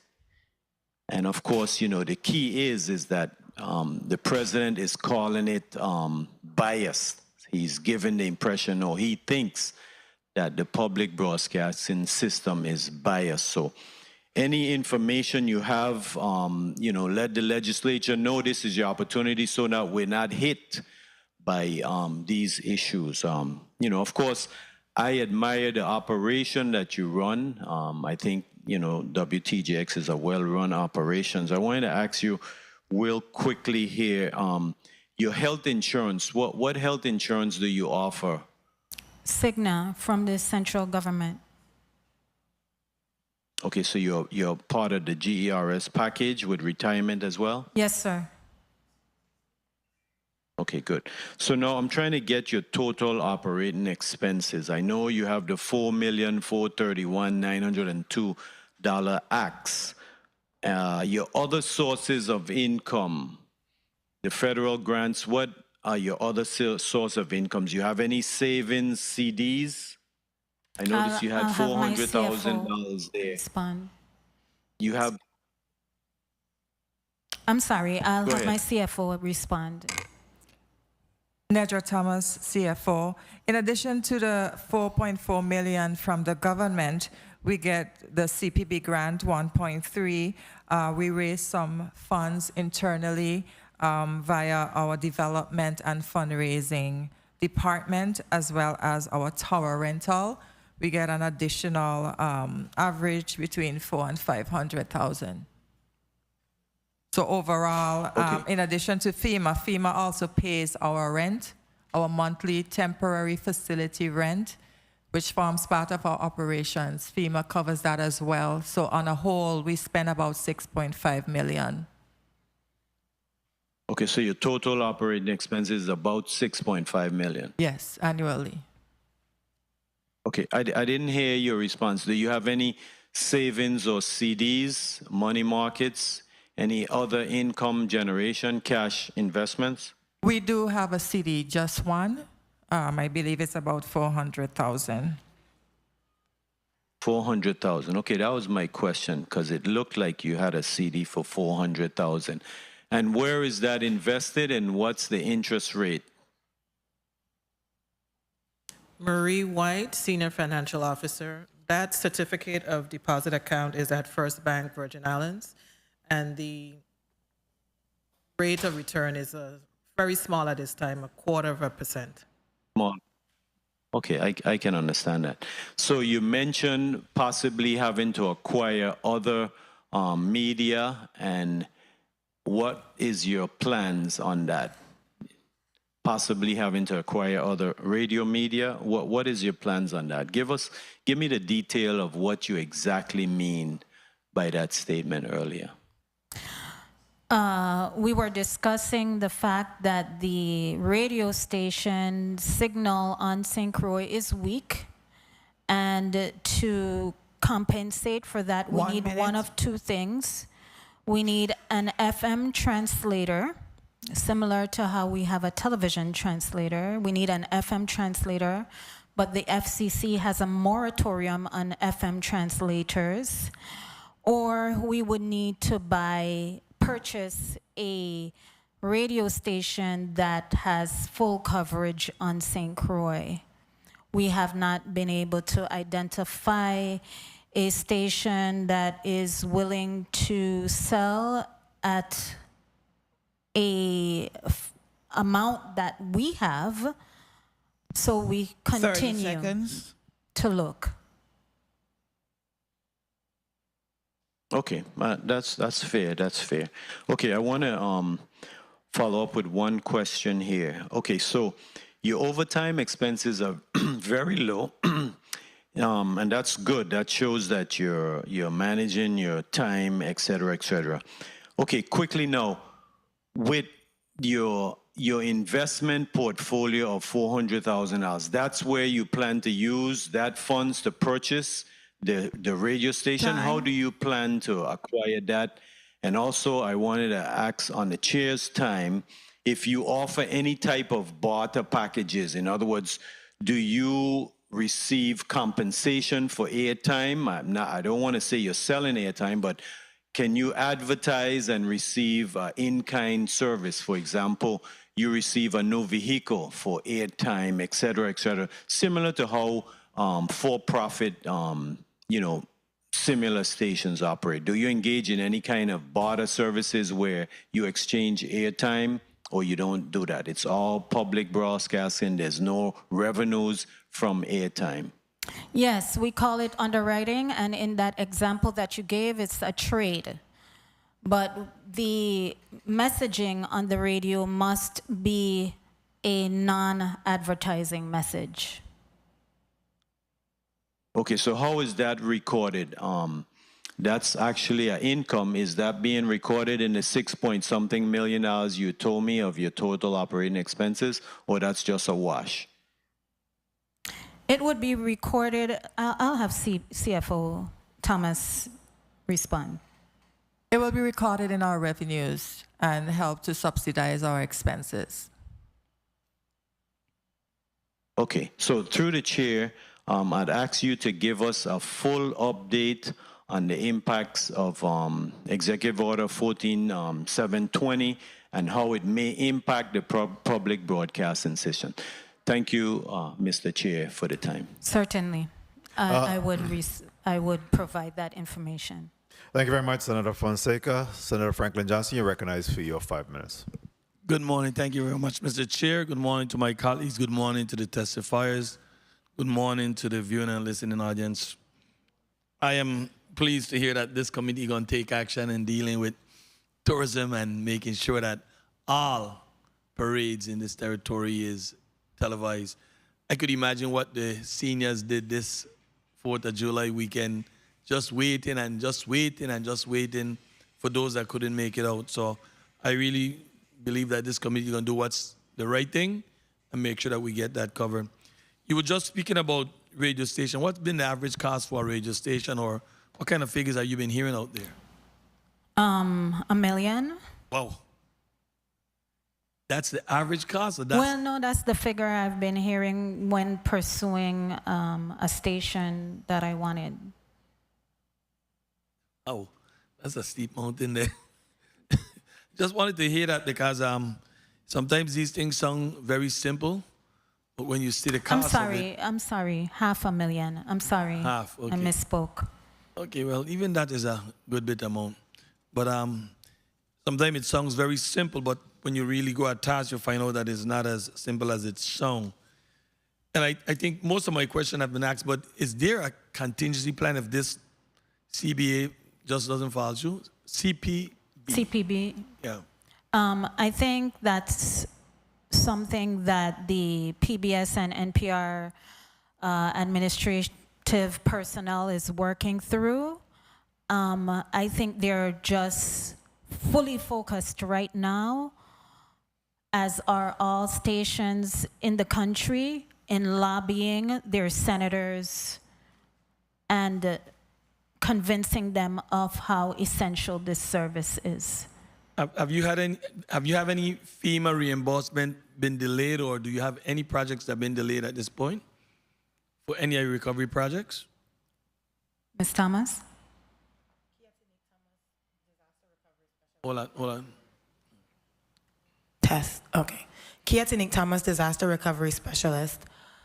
I wouldn't necessarily say delayed. We've certainly had some challenges with getting certain approvals, and some of the processes through FEMA have taken longer than we anticipated or than we hope, specifically when it comes to EHP, environmental reviews. So that has caused some projects to slow down. But that's just kind of... For how many of your projects right now are still in the pipeline? Well, we have 3 major projects currently in the pipeline, one being the Haypiece Hill rebuild, and we also have 2 construction projects at our mountaintop site. There are other projects that are technically still in the pipeline, such as our rent. That's going to continue to be in the pipeline until we rebuild our facility. And then we also have our tape recovery that we're still working towards. And we have our temporary studio, which is almost complete, but there's one element that we're currently working on. Your mountaintop transmitter site repair starts this week? So there are 2 buildings at that site. One of those start this week. The other one, we're currently waiting on a FEMA EHP environmental review before it can begin. And what's the timeline for this one that already started? So complete. That one has a 4-month timeline from our contractor. Fully paid by FEMA, or? That is reimbursable at 98% through FEMA, yes. And what's that cost? One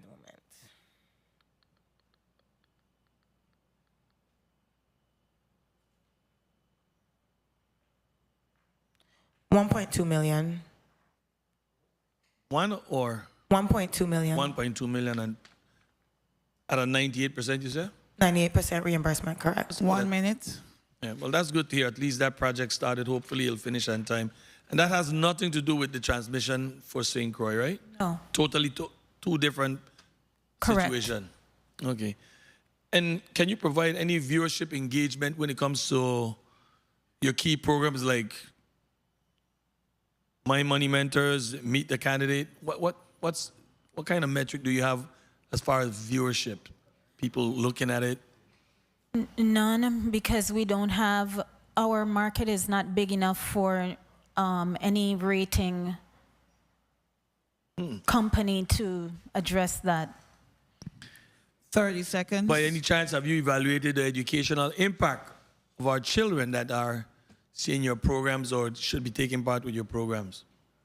In terms of the programs, our youth programs? Yes. I think we have already lost money to some of those PBS Kids program through the Department of Education. Those monies have been cut already. There's a program called Ready to Learn that funds some of those programs, and through the Trump administration, those monies have already been cut. Already been lost, so you won't be getting on that at all. It doesn't impact all of the programs, but it impacts some. Thank you very much. And then if I wrap up on this, you have a freeze on hiring. Yes. What would that do to your agency? We'll have to evaluate after we understand what the Senate and the Congress is doing. All right, thank you very much. And again, congratulations. 20 years in this business. Takes a lot, and you've been doing a very good job, and wish you guys the best. Thank you, Senator. Thank you. Thank you very much, Senator Johnson. Executive Director Singh, do you know if there is any lobbying going on to kind of SOS or save on this whole NPR, PBS? Massive lobbying. Massive lobbying. Every state, this impacts every state where there's a PBS and an NPR station. So the individual stations are lobbying their senators, lobbying their congressmen, and they have been. and also the American public television stations, which we're members of, they have been lobbying. NPR has been lobbying. PBS, I think Paula Kerger has just met with the Senate Democrats this week or late last week. So there is constant lobbying. Okay. I think as a body, perhaps we need to do a draft resolution as well, and at least put in our position, because in fact there will be some tremendous impact here in one way, shape, or form. So we should perhaps draft a resolution and even get the delegate as well as maybe the administration to support something like this as well, so that our voices could be heard on this particular issue. So you have our support on that. At this time, the chair will recognize... if I may, the governor did write a letter to President Trump, and the delegate did sign a letter that was circulated in the House supporting Very well, the PBS and NPR public media. Okay. I think this body needs to do the same and at least put our position on record. All right. Senator Viola, you recognize for your 5 minutes. Thank you, Mr. Chair. I guess we'll soon find out the status of that particular federal funding source. It's really sad that so many areas of importance are being cut, from research to educational programs. I mean, it's unbelievable at times to know what is becoming of entities that have served the nation very well for a large number of years. When I heard about a cut, I'm just thinking about what is going to happen in terms of being able to provide information and education to the residents of the Virgin Islands. On St. Croix, we don't have a newspaper. We lost the St. Croix Avis. We lost Alvin G., who used to broadcast the news on a regular basis, so we don't have it on radio. Now you have the medium of WTJX that really went full force and have really come through with a lot of the acts of this particular, of the Senate. And you now have your online presence, you have a reporter that reports on a regular basis. You have a written version with the former reporter from the Avis working at your entity. So people are able to get news. And we got to be careful, because absent news, chaos is what takes place. And there's always a want to make sure that people are not educated and they don't know what is actually going on. That solves a lot of people well. So in the Virgin Islands, we got to make sure that we protect WTJX. I'm just scared about the entire platform. What happens if the entire platform collapses? Then even if we fund it, we don't have a platform. Exactly. So that is my scare. I know that a lot of entities have joined lawsuits. Have the Virgin Islands joined any of those lawsuits? No. Have we had a discussion with the Attorney General, or have the Attorney General had a discussion with you in reference to joining one of these lawsuits? Well, no. Currently, NPR partnered with a station, and they brought a lawsuit against the president. And how many states joined the lawsuit? It's just those two. Okay. And then on the PBS end, they did it with a PBS station. So it's not like they're asking for anybody else to be involved. They're just using that. And we also got to remember that a lot of our cultural traditions have been archived by WTJX. From TSK to a lot of our culture bureaus have actually had live interviews that you could go back now and see an interview of our former governors and everybody that is archived. And that's important for the history of any community, of any jurisdiction. So I hope that works out. I'm looking at your actual year to date, May 31st, 2025. It's on page 3 of the post-audit report. And looking at the numbers, are you going to run out of money for this fiscal year, or you have sufficient? I'm seeing that like classified employees, as of May, which is 8 months, you have already spent literally $400,000, and you have $150,000. Do you have sufficient funding to last out the year? We believe we'll be able to. No guarantees, but we've been subsidizing with what we can raise internally. So definitely the 4.4 million is not sufficient. So we've been trying to subsidize, which we would rather not do because of, emergencies. We have a whole mountaintop facility and engineering facility to run. We have our production equipment, which is numerous. Okay, so 1 second. So your funding for this year is 4.43? 4 million. Yes, it's been the same since 2020 through 2024. But in 25, you actually spent 4,533,212. So yes. you spent 100. So we've been subsidizing. So you is what I'm need saying. to, okay. Yes. So this year it looks like you're going to subsidize to the tune of over 100,000. We've been again. doing that for the last couple of years. Okay, and that's by the underwriters. Yes, that contributes.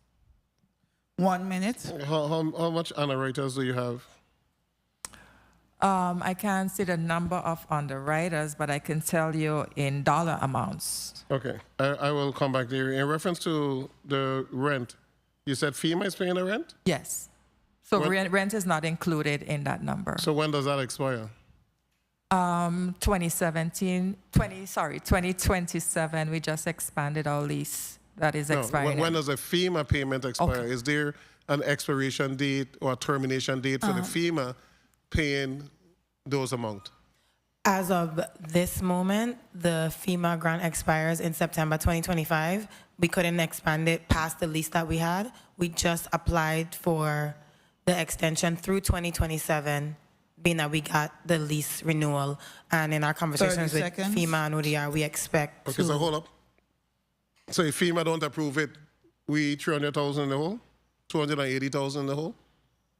if we continue with the lease for the next 2 years. As of right now, the grant goes through September 2025. Okay, so if it wasn't renewed, then... So we have no surety of this grant being renewed for FY26? No we don't have any sureties. written documentation saying that this grant has been extended for FY26? Correct. And this is presently where the St. Thomas operation is? Yes. So if the grant is not extended, then your budget swells by $280,974. Correct. Are you negotiating the same amount, or is it less or more? For the lease? Yeah. The lease has 5% escalators in it every year. That's included in that number. Okay, so that's additional 14,000. So that's like 294. Mr. Chair, thank you so much. In reference to your Hay Peace Hill project for St. Thomas, I heard when I was listening coming in that you said that the bids were more than the monies that you have allocated for that project? The bid, only one bid. Only one bid. Mm-hmm. And that bid was based on a design? Yes. Who did the design? Springline Architects. Who? Springline. Okay, I only asked that for one question. I know everything that Springline, everything that they submit, every single bid coming way above and beyond the monies that we have. It's like a game. It's like a game. Springline come and they give you this elaborate design. It's overbid, and then you go back. You have to go back to them and tell them reduce, do this, redo that, and then they charge you an excess of monies. We are not going to move any way in this territory as long as we have these outlandish architectural design. $40 million for a mental health, and the design coming in at $100 and something million. You want a space to be able to occupy. And I'm sending this message out to ODR because it seems Springline is getting over 40-something million. I'm going to look it up.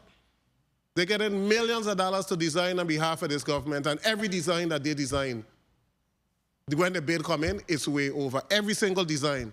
So that amount just continue to mushroom in terms of what it's like a game we're playing with this ODR recovery and not getting anything done because we have specific architects. And I'll close with this. The old Hovensa training school, okay? Just to run the electricity and everything to move DMV, they want $8 or $10 million.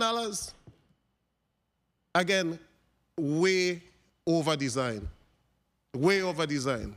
So is that the same company we're using now to redevelop the designs? Yes. Good luck. That's all I'll say. Good luck. Thank you, Mr. Chair. Thank you very much, Senator Viola. The chair will now recognize Senator Carla Joseph. You're recognized for your 5 minutes. Thank you so much, Mr. Chairman. A pleasant good day to you, my colleagues, as well as the listening and viewing audience. I always love to hear the presentation from WTJX, but this year is a bit disheartening given what is coming down the pipeline from our federal partners. And one of the reasons why I love to hear the presentation is that every year you represent in your remarks that you perform audits, one, and that your audits is unmodified and there's 0 audit findings. I note this year you also performed a single audit in addition to your annual audit of financial statements. Was there any finding from your single audit, Ms. Thomas? Nedra Thomas, CFO, no, there was no findings. Okay, very good. So I really want to congratulate you, Ms. Thomas and Ms. Singh and your entire team on the work that you do. It is sad to say that President Trump, in his campaign, he said he was going to get rid of Big Bird. Here he is putting it, trying his very best to get rid of a very vital service, in my opinion, which is unbiased to the Virgin Islands with communicating on very crucial and critical issues and cultural highlights in a part of our community. So I'm very disheartened to hear that this is the push, because it seems as though we need to be empowered. And I know the chairman mentioned about a resolution, but we should also try our very best to put in there that we need to have the Attorney General join any action and partner with any other territory that is going after any type of relief legally and fighting back against some of these executive orders, because these are vital programs and vital services to small rural communities like the U.S. Virgin Islands and other rural communities, especially because you have other entities,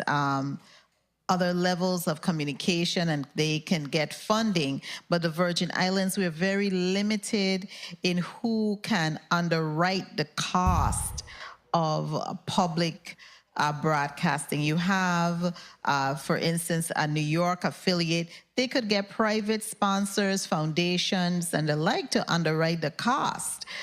We don't have that luxury.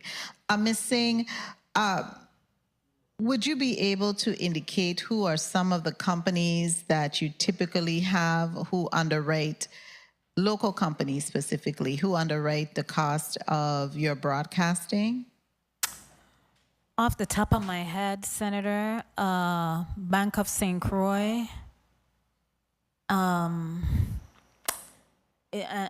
other than Bank of St. Croix, nothing really comes to mind. I don't know if Ms. Thomas has any such or Yeah, we have other government agencies who underwrite as well, like the police and so forth, Department of Health.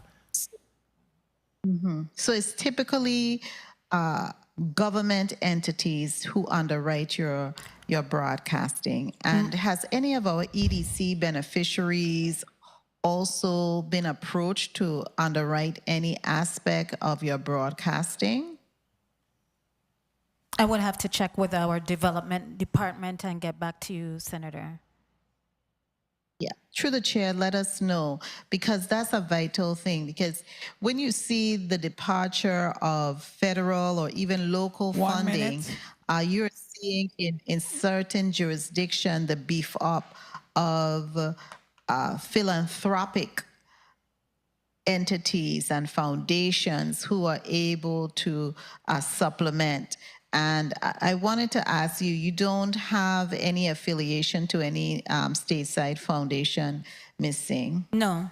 Because I'm just looking at ways to keep you afloat, because it looks like this clawback of money is imminent, and you are very fortunate that you have spent down this money. Have you spent down all of the funding that was allotted to you from the CBP? 30 seconds. CPB?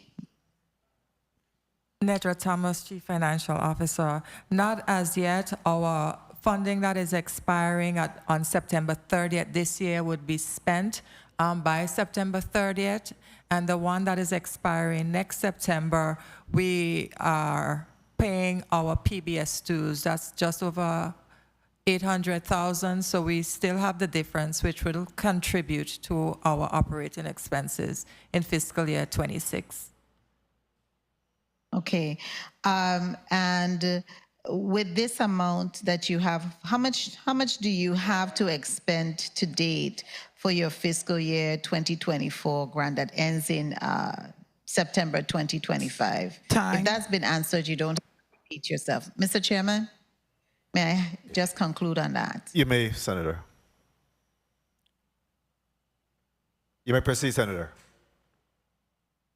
Yes, yes. I asked how much she had to spend down. What was the remaining balance? We have in the post-audit report $273,480. Is that the amount that you have to spend down now that is in your balance for the grant that is going to be ending on September 30th of this year? That figure is as of May 31st. We would have spent some of it during the month of June and July. So it should be a little bit less, but I don't have the exact number other than as of May 31st with me today. Okay, if you could send that exact number to the chair. Thank you so much for the work you do, and definitely I'm in agreement with putting some line item in there for our young people and persons who are disabled and seniors so that the festivals can be broadcasted. Thank you so much, Mr. Chairman. Thank you very much, Senator Joseph. Executive Director Singh, I wanted to engage you a little bit in terms of internship. What's happening in terms of internship? How are we preparing that next level of succession of individuals that may be interested in videographies and short films and those type of engagement? I'll have our HR respond. Good day, Ralda Mason, Director of Human Resources. Each year we do engage with the secondary schools. So for example, this year we did engage with the Central High School, their business, the NAF program. We had a student who worked with us on the job training. And then even beyond that, we had some other students, apart from the students who came from the legislatures, summer programs. We also did an internship with a student from Antilles School. So we do collaborate with the high schools in both districts to grow that talent on our own. And do you see a significant interest in short films or short stories, and just a whole development of moving to that next step? I would say no. Say? I would say no. No. Not from the students that we've had in our building. Okay. What about the public in general? You have individuals that maybe contact you in terms of support in that endeavor? No, and maybe we need to reach out more, because there is a lot of talent here. What I would say is we need to figure out how we can help each other. Yeah. I did have I would say, an organization that wanted to borrow our equipment to do some work, and I need to engage to see if that's possible. All right, I just know that generally there seems to be a lot of interest in the community of individuals that want to really expand the discussions and the opportunities there. So I think that obviously those are some of the outreach that can be made and accomplished through WTJX and PBS. Similar to what you do in other areas. So I'd love to see that. Let's talk a little bit about analyze this. Where are we taking that next? I mean, obviously there's a wealth of information that's shared and analyze this. When Neville is not available, it makes us all feel like that we're missing him. And obviously you have some good individuals, the Jamila Russell and Dr. Bronco Hendricks and others that fill in on his behalf when he's not available. But, definitely I believe that the product that we're seeing with Analyze This is one that's really setting the standard for talk shows throughout the Virgin Islands. What is your end game, or what are you seeking to do in terms of expanding the whole Analyze This product? I would like to take Analyze This on the road. We did it once or twice actually, and it was very well received, and I think we need to do that more, and for that we would need some more sponsorship. Yeah. So we're taking it west this time. We went up to Kramer's Park, we went over to St. Thomas, and I participated in that. So we have the Frederickson Pool that's now open, and we want to take it west. You want to take it out of the areas, KMB. St. John, yes. Yeah, Point Udall, perhaps. No good internet out there, but... Yeah. We take the truck out. That's why we gave you a whole... Facts. That's why we always support WTJX. We get a whole... Facts. Yes, all right. So, per diem, do your board members earn per diem? No. They don't earn per diem? No. No. That's unfortunate. No, they actually, they used to... They used to be owed per diem by law. However, they always would choose not to take it. And as a matter of fact, a few years ago, they asked me to communicate with the Senate to introduce a bill that they won't have per diem. And that's where we are now.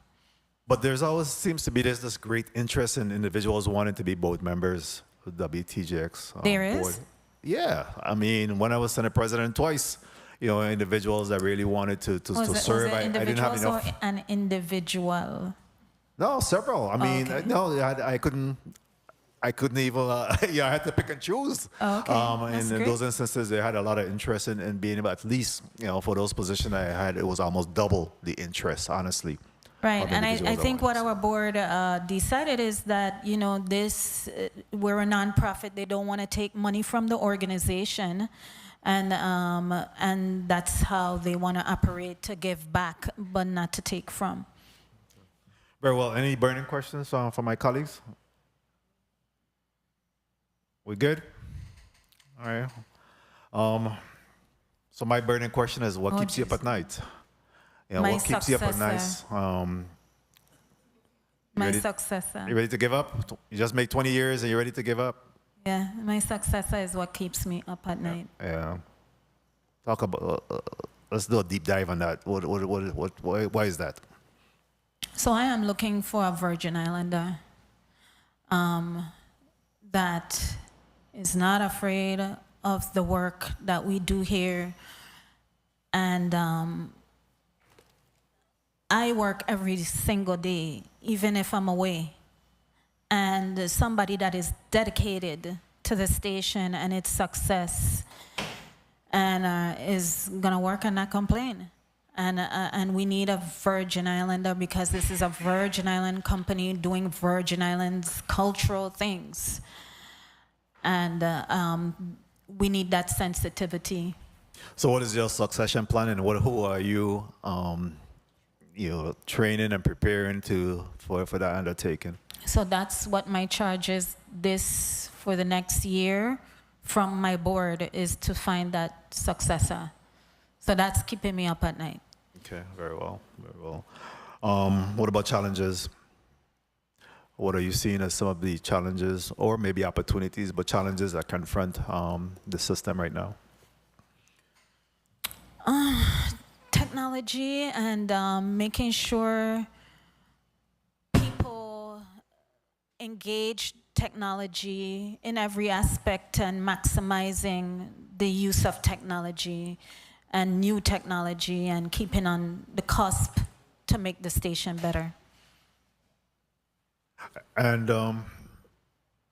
what is your, in terms of technology and that brought me to the point where is, how are you engaging with VIGN, BIT, you know, some of these other entities that may, again, have the need for technology, cybersecurity and those type of things? What is the level of engagement with WTJX in respect to that? I would say the staff at VIGN are amazing, and they keep us together for instance, on the Dish Network. That's a very complicated setup, and they're the one that help us manage it. VIGN staff is awesome, and we work well together. And as far as BIT, we really rarely engage with them. All right, the chair will want to recognize the presence of Senator Kenneth L. Gittins, a non-committee member, and to recognize him for his 5 minutes or so. Thank you, Mr. Chair, and what is it? Good afternoon to all. Good afternoon.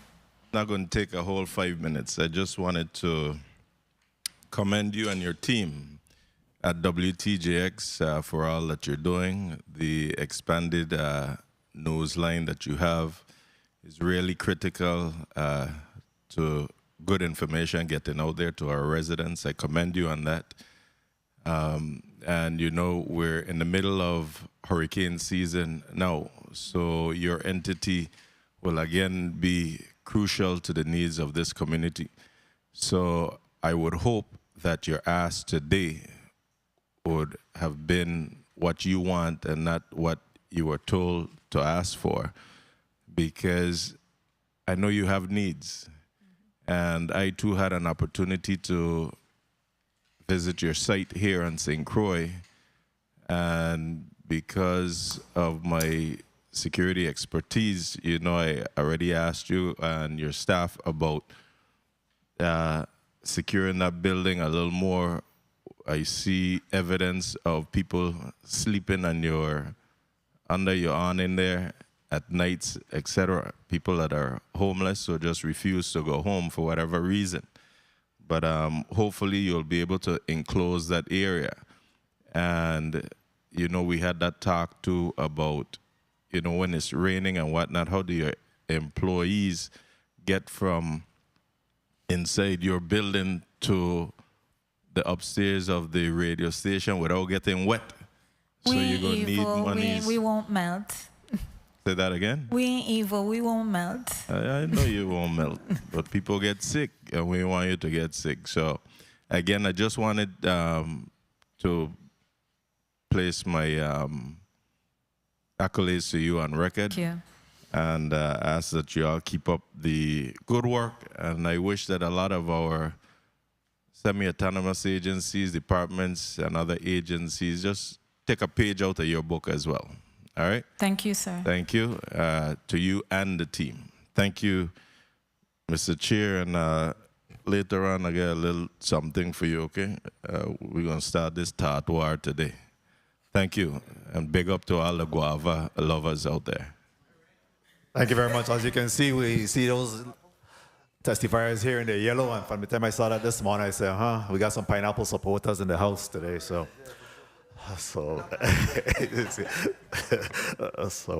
the war is on. At this time, I'll give you a minute to wrap up. I'd just like to thank you for the opportunity to explain some of our challenges and opportunities. And For the public, my number is 340-690-6696. Call me if you would like to assist with our 20th Stanley and the 10 Sleepless Nights 4-day serenade. We want to make it, like I said, a memorable one. And we really want to honor Edgy. And it's going to be tough doing it without him this year. He is the voice. But any ideas, please call me. Thank you very much. And again, thank you and your team for the work that you continue to do. And we will continue to lobby our support to ensure that WTJX, NPR, and the Virgin Islands Public Broadcasting System continue to be the voice of the people of the Virgin Islands. We all grew up on PBS, and our children and perhaps even some of our grandchildren, those of us that do have grandchildren, really, were supported and got the teeth cut with public broadcasting systems. So we're hoping that we can continue to salvage that. And in light of the 54 years that you have been in existence, it's clear that it has been beneficial to this community. So we'll do our part to advocate on your behalf. Thank you for coming and defending your budget of $4,431,902. And we'll do our part to consider what has been discussed today in respect to ensuring that the WTJX continue to be a part of our parades moving forward. So that will be something that this committee will be undertaking. The Committee of Budget, Appropriations, and Finance stands at recess until 1 p.m.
And we are out of recess, and again, today we are here in the Committee of Budget, Appropriations, and Finance, and we have before us at this time the Office of the Territorial Public Defender. Madam Clerk, please call up the next item in block number 2. Block 2, Office of Territorial Public Defender, invited testifier, Juliet Smith Tadman, Esquire, Chief Territorial Public Defender. This concludes the reading of today's agenda. Mr. Chair. Thank you very much, Madam Clerk. Good afternoon, Chief Public Defender, Territorial Public Defender. Yes. Good afternoon, Smith. How you doing? Smith Tadman. At this time, I'll give you the opportunity to introduce yourself and do a mic check as well as your staff. Julie Smith Todman. Ronald Moorhead, Fiscal Accountant. Renelle Stevens, Assistant Administrator. Very well, thank you. At this time, you're recognized for your testimony. Good afternoon, Honorable Senator Novel E. Francis Jr., Chairperson, Committee on Budget, Appropriations, and Finance, other honorable senators of the committee, senators of the 36th Legislature of the Virgin Islands, others present in the legislative chambers, and the listening and viewing audience. Thank you for having me here today. My name is Julie Smith Todman, and I am the Chief Territorial Public Defender with the Office of the Territorial Public Defender, which we call the OTPD. Here with me today are our Chief Fiscal Officer, Ronald Moorhead, and Assistant Administrator, Renelle Stevens. In April 2025, the OTPD submitted its anticipated budget request for fiscal year 2026 in the amount of $6,696,220.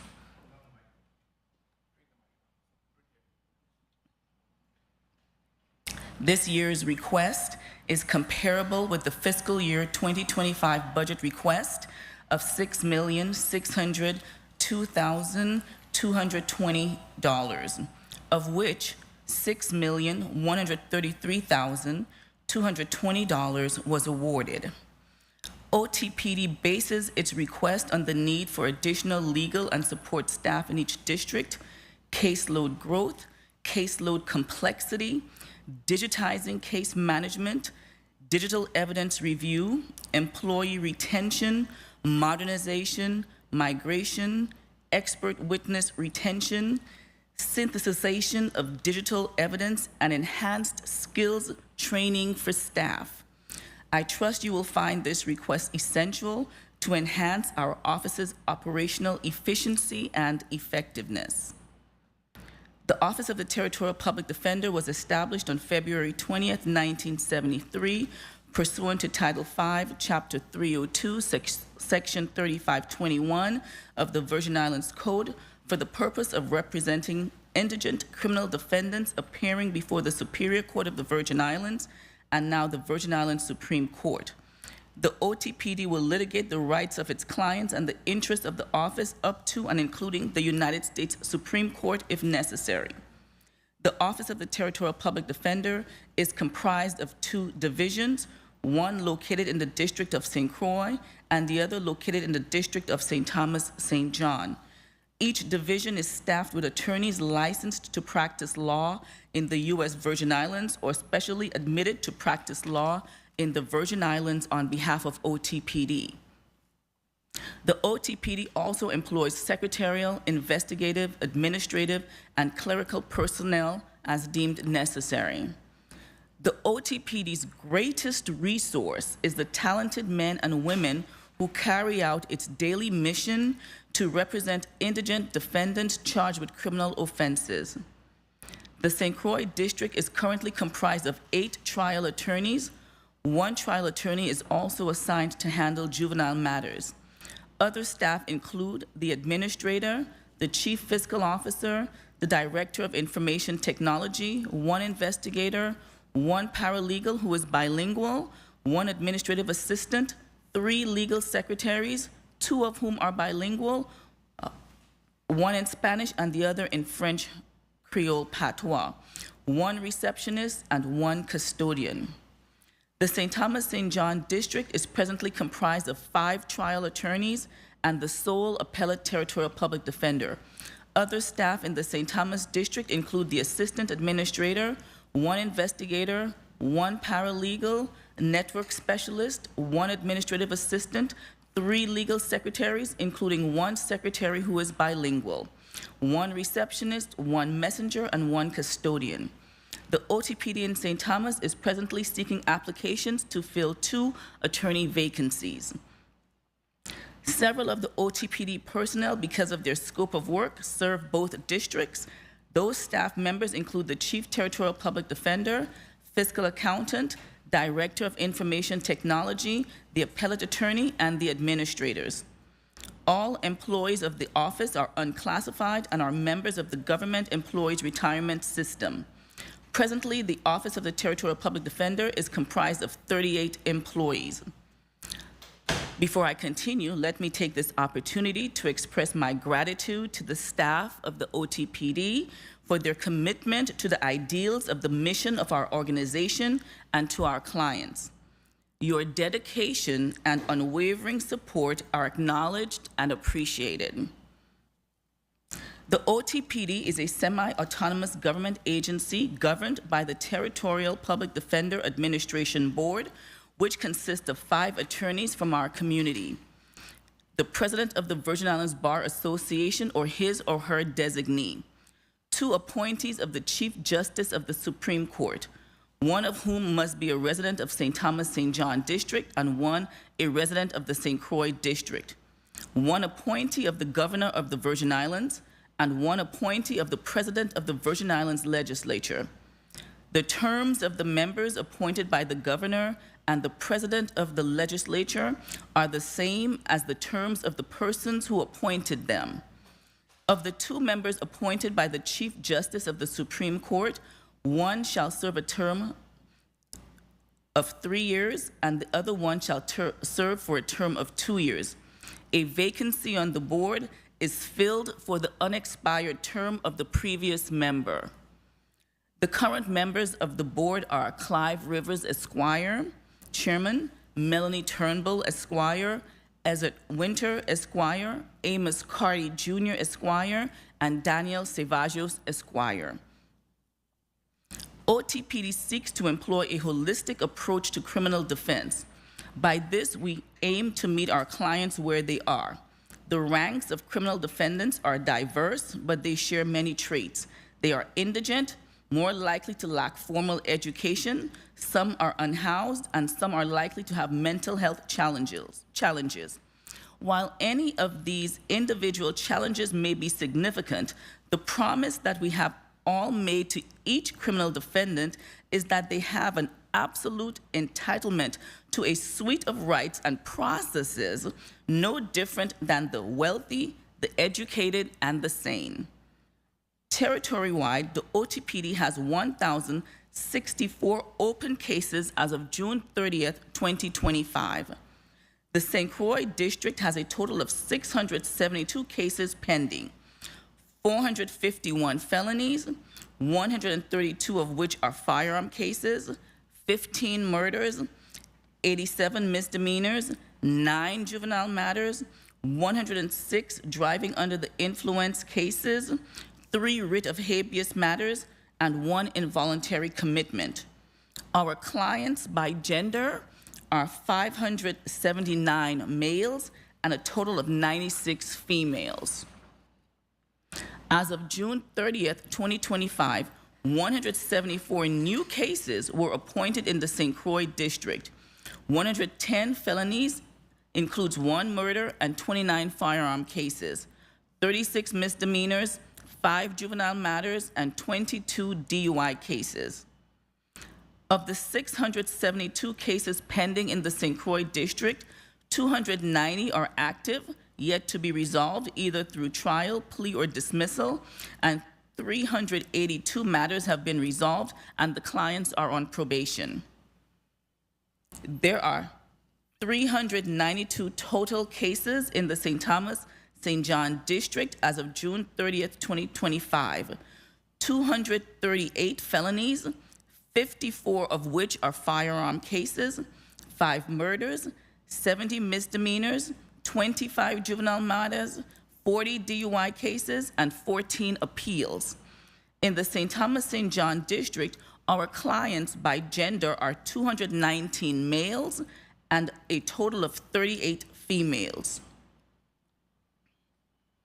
A total of 181 new cases were appointed to the OTPD in the St. Thomas St. John district between January 2025 through June 30th, 2025.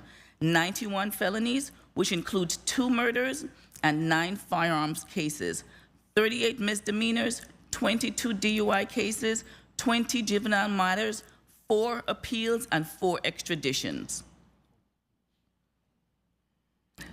I made a mistake when I typed this. It said 14. It should actually be 4 new appeals, not 14.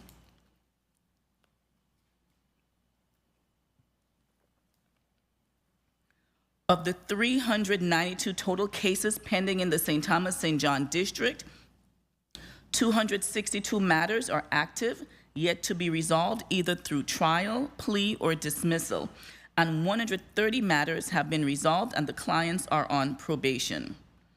2 years ago, the American Bar Association, the National Center for State Courts, and the RAND Corporation together issued a joint report called the National Public Defense Workload Study. The purpose of the study was to reevaluate public defense standards first adopted 50 years earlier in 1973. Basically, it sought to address the workload targets for public defense. In a statement that accompanied the release of the study, ABA President Mary Smith said, "Public defenders and other providers of indigent defense grapple with an overwhelming caseload that exceeds reasonable capacity for effective representation. But the available data about the magnitude of this issue has been inadequate and outdated." Their conclusion was a new set of guidelines that more than doubled the suggested number of hours spent on felony cases and more than quadrupled the standard for hours to be spent on a misdemeanor case. The OTPD continues to be short-staffed and is actively recruiting lawyers and staff for both districts to handle the mandates of the office and zealously defend its clients within the judicial process. The work of the OTPD is essential to maintain the balance of justice within the territory and to protect the rights of the underprivileged through the criminal justice system.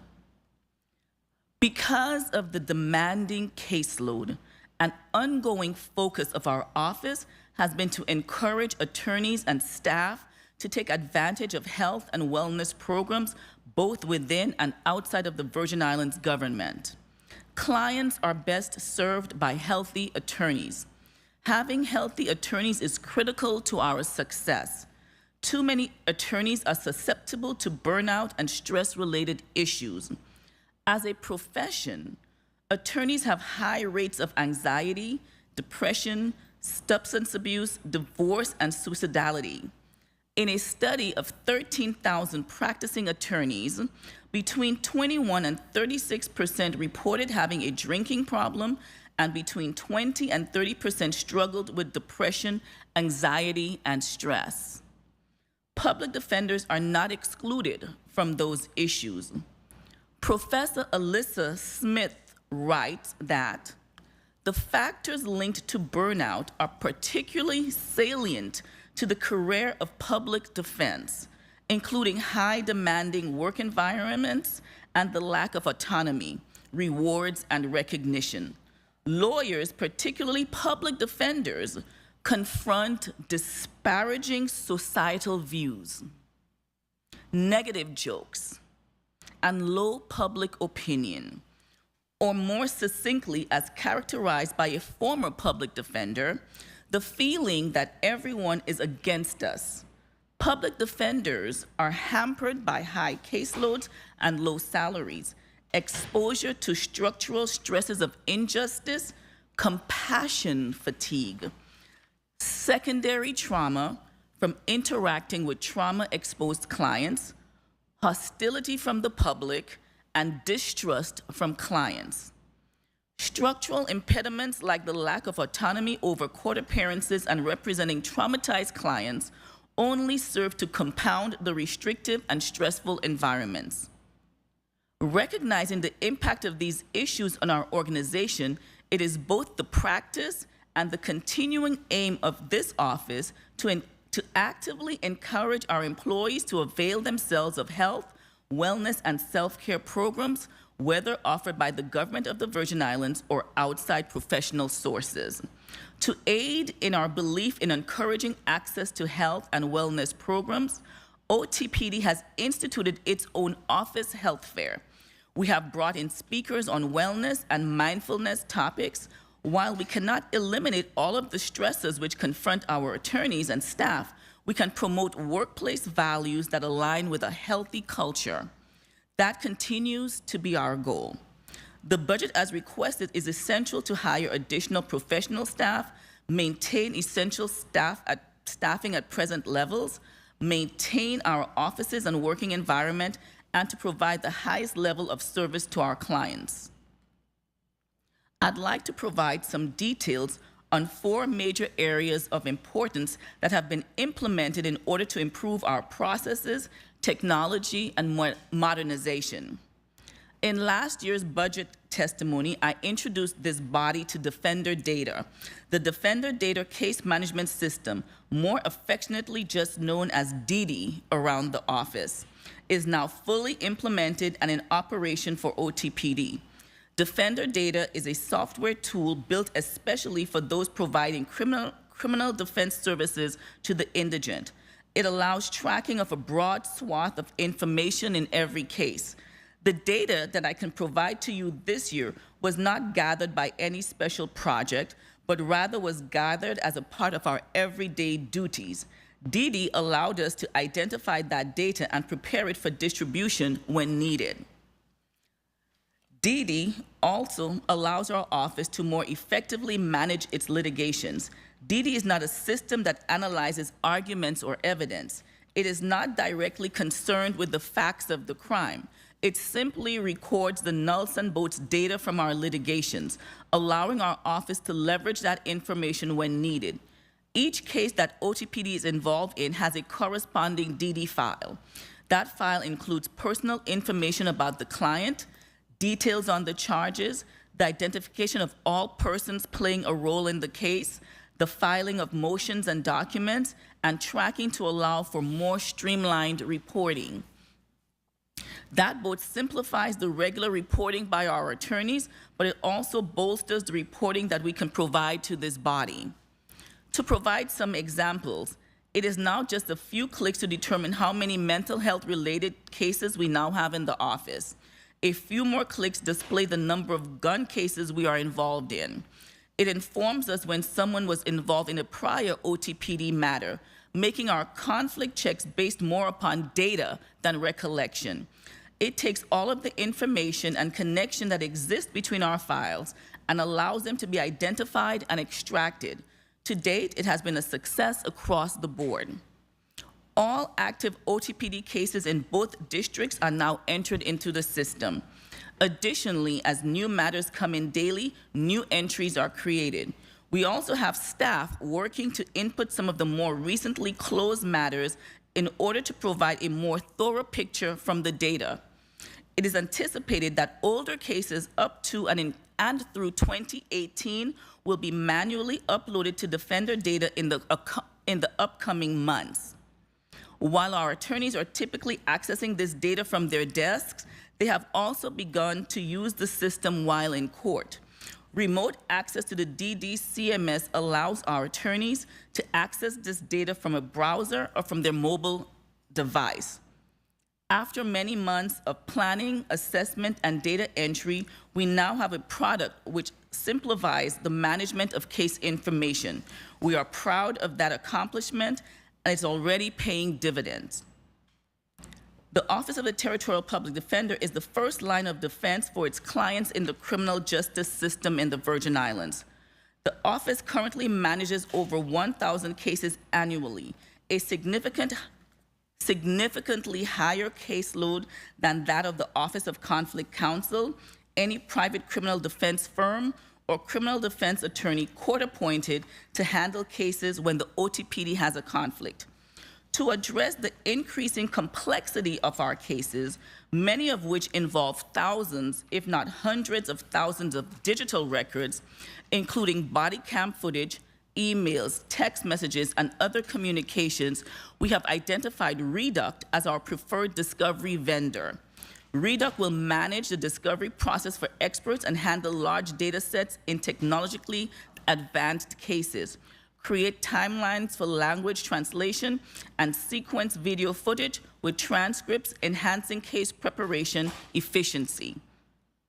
While Reduct will facilitate discovery and expert components, case management and data programs will continue to be managed through Defender data, with Reduct supporting discovery and export processes. This dual system approach ensures robust handling of complex, technology-driven cases, aligning our capabilities with industry standards. As part of its strategic modernization initiative, the Office of the Territorial Public Defender is undertaking a comprehensive IT migration to replace outdated systems with more advanced, secure, and integrated technologies. This transition is designed to enhance data accessibility, system reliability, and interoperability with discovery and case management tools. It also supports OTPD's growing need to manage larger volumes of complex digital evidence and ensures continuity of operations across all districts. The migration will improve access controls, reduce operational downtime, and align OTPD's IT systems with regulatory and data protection standards. In tandem with the migration, OTPD is implementing critical infrastructure upgrades to strengthen its overall IT foundation. These enhancements include the deployment of next-generation firewalls to bolster perimeter defense, the installation of high-performance servers to support data center operations, and the evaluation of a zero-trust network architecture to improve identity-based access controls. The zero-trust model, based on the principle of never trust, always verify, will enforce strict authentication and authorization mechanisms for all users and devices, significantly reduces exposure to internal and external threats. These infrastructure improvements are vital to managing service resiliency, performance, and data protection across OTPD's digital ecosystem. To further fortify its cybersecurity posture in response to the rise in ransomware and targeted cyber attacks, OTPD has partnered with a trusted cybersecurity vendor to provide continuous protection, detection, and response capabilities. The OTPD will soon benefit from the 24/7 monitoring of its workspace environments, dark web monitoring for comprised credentials, email threat protection with advanced filtering, and mandatory security awareness training for staff. These integrated services ensure OTPD can proactively prevent, detect, and recover from cyber threats while safeguarding sensitive information and maintaining public trust in the integrity of the legal services provided to the territory and its residents. At last year's hearing, we informed this body that the OTPD would begin the process of renovating its St. Croix office. I'm pleased to report that phase 1 of the renovation is now complete. This phase involved the removal of decades-old carpeting, the installation of modern flooring, and the construction of additional office space to accommodate our growing team and caseload. These updates have improved the functionality, appearance, and comfort of our workspace. But our commitment to modernization goes beyond aesthetics. It's about creating a professional environment that supports the well-being of our staff and promotes efficiency, collaboration, and client-centered service. A well-maintained and properly equipped office enables our team to better serve the community and uphold the high standards of justice we are entrusted to deliver. We look forward to continuing this important work in the next phases of renovation and remain dedicated to building an office that truly reflects the mission and values of the OTPD. As to my final point, the desire for an even playing field is not aspirational. It is guaranteed by the Constitution. One second.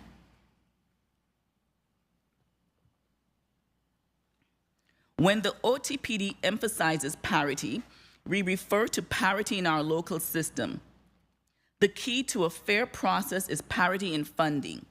OTPD seeks salary parity between its employees and similarly situated employees at the Virgin Islands Department of Justice. This parity ensures that the OTPD has an equal opportunity to develop and retain experienced attorneys, thereby promoting a fair and balanced judicial justice system. This also provides cost savings in the form of stability, as the OTPD office has equal opportunity to develop and retain experienced attorneys.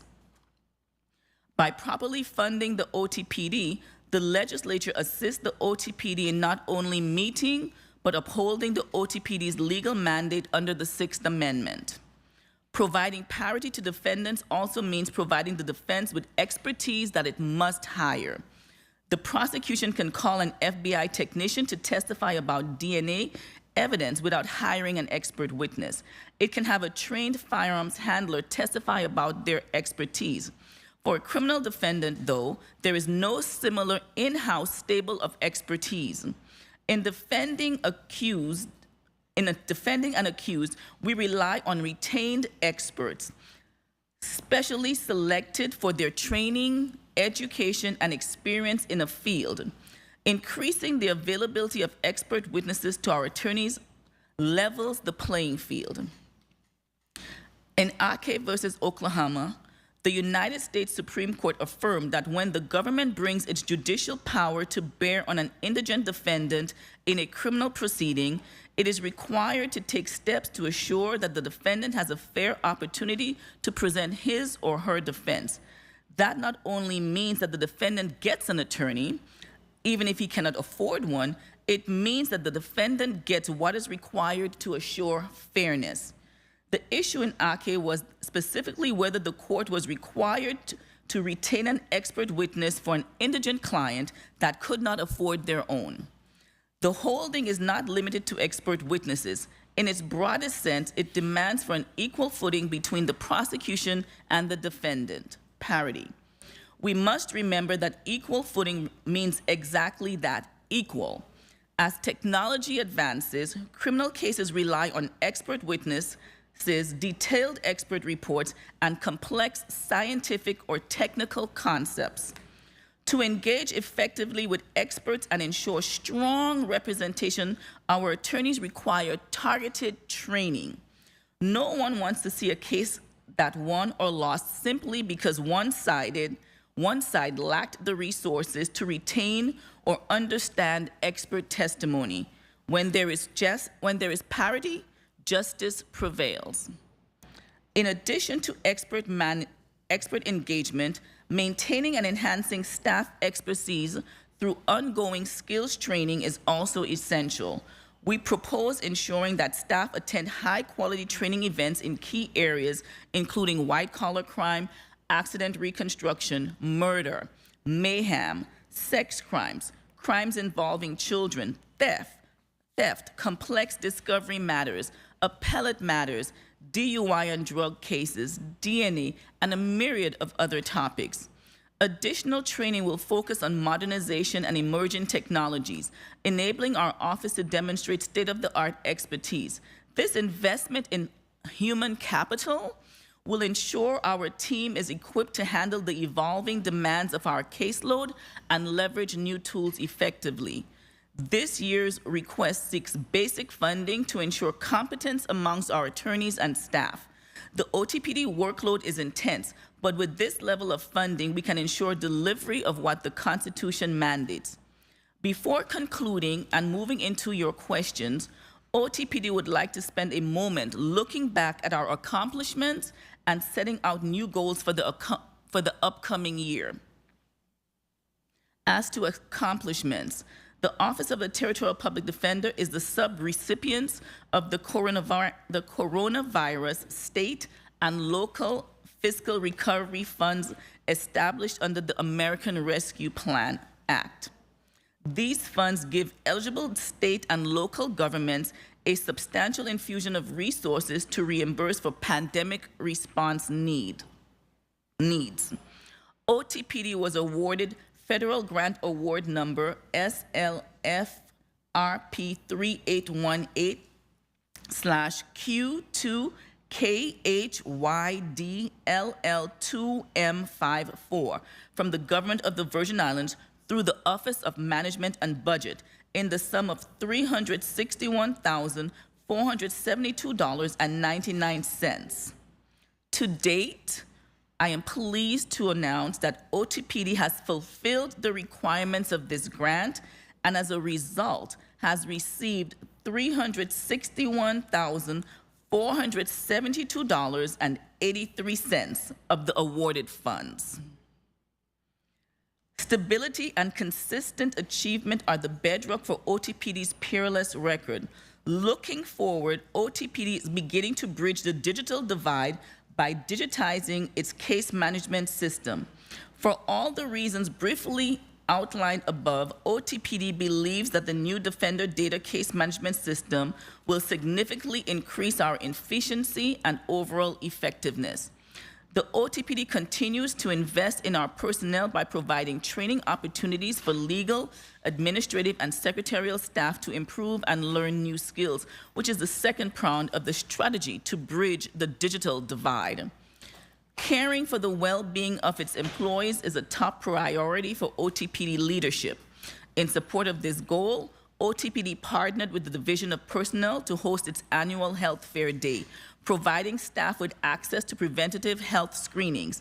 A certified health coach and registered nurse were on site to conduct general triage, including blood pressure, cholesterol, glucose, and BMI screenings on Wednesday, May 16, 2025 in the St. Thomas District and Thursday, June 5, 2025 in the St. Croix District. The OTPD continues to collaborate with stakeholders, agencies, and nonprofit organizations to assist former clients to file petitions for expungements. The OTPD continues to collaborate with community organizations to assist clients to obtain referrals and funding to attend inpatient and outpatient drug treatment facilities.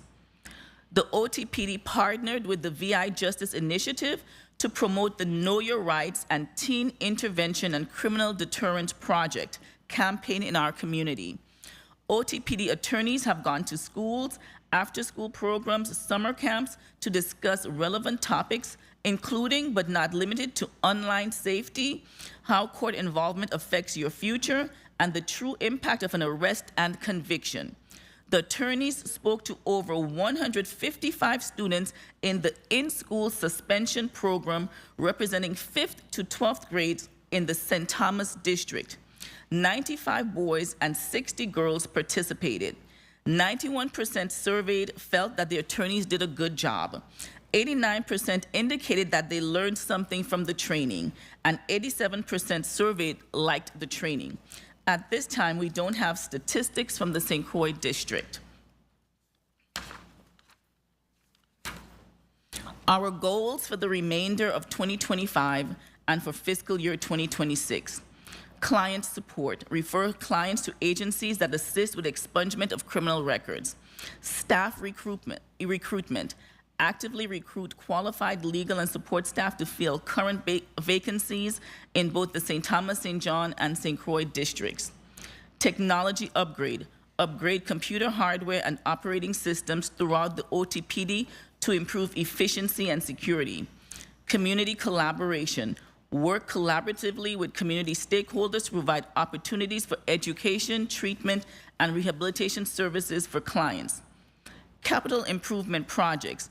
Develop a strategic plan for the continued modernization of the OTPD building in St. Croix, and continue discussions and identify additional funding sources to purchase a permanent building for the OTPD in the St. Thomas District. Thank you for the opportunity to present testimony in support of our fiscal year 2026 budget request. The OTPD derives its mandate for effective and zealous advocacy on behalf of indigent clients from the United States Constitution and the laws of the U.S. Virgin Islands. To effectively perform our duties at the highest level possible, we ask that you fund our budget at the amount requested. Our budget request addresses caseload growth, improves operational efficiency, enhances IT security, digitizes case management, strengthens staff training, promotes parity, and ultimately advances justice throughout the territory. My team and I are available to answer any questions you may have. Thank you very much, Chief Todman, for that comprehensive testimony in regards to defending your budget. My first question to you is, of course, your budget request is a little bit over what the governor have recommended. The governor have recommended a budget of $6,132,220, and your request is $6,696,220, which represent an increase of $564,000. Can you speak to the increase? Yes. Thank you, Senator Francis. This budget increase gives us a minimum cost of living adjustment, the increased costs of data processing. There's also an increased cost to training and communications. We are also looking to increase the speed of our internet, so that's increased cost. There's increased cost to our LexisNexis because we are now looking at increasing, going to the AI section of our LexisNexis, so increased cost. Professional services, rent, we've already received our letter from our landlord indicating the rent in St. Thomas will be going up come October. So those are some of the things that we anticipate. There's also unknown costs for experts. Experts can cost up to $100,000 or more. Recently, we had a murder case. We didn't go to trial, but just the cost of hiring that expert and then reviewing the evidence cost over $21,000. If it had gone to trial, and that cost helped us resolve that matter. If it had gone to trial, there was an estimated cost of about $40,000 to $50,000. That's one case. Understood. Any of this was communicated with OMB in terms of when you did your budget analysis for your requests with OMB? Did you reveal any of this information to them at that time? Well, we revealed what we had, and we know that it's the legislature that actually passes or awards our budget. Yeah. The governor, basically, what he did was submitted the same budget that was given to us last year. Understood. Understood. 1 second, Senator. I'll get right to you. Is this referencing the request for the increase? Go ahead. You may proceed. Please recognize the mic of Senator Johnson. Thank you very much, Mr. Chair. Good afternoon to all. You said that your rent is going to increase and you already received that statement. What is your rent now and what is it going to go to? Our present rent is $12,303 and some cents. There's an additional 3% on that come October. What square footage? You know the square footage of the area you're renting?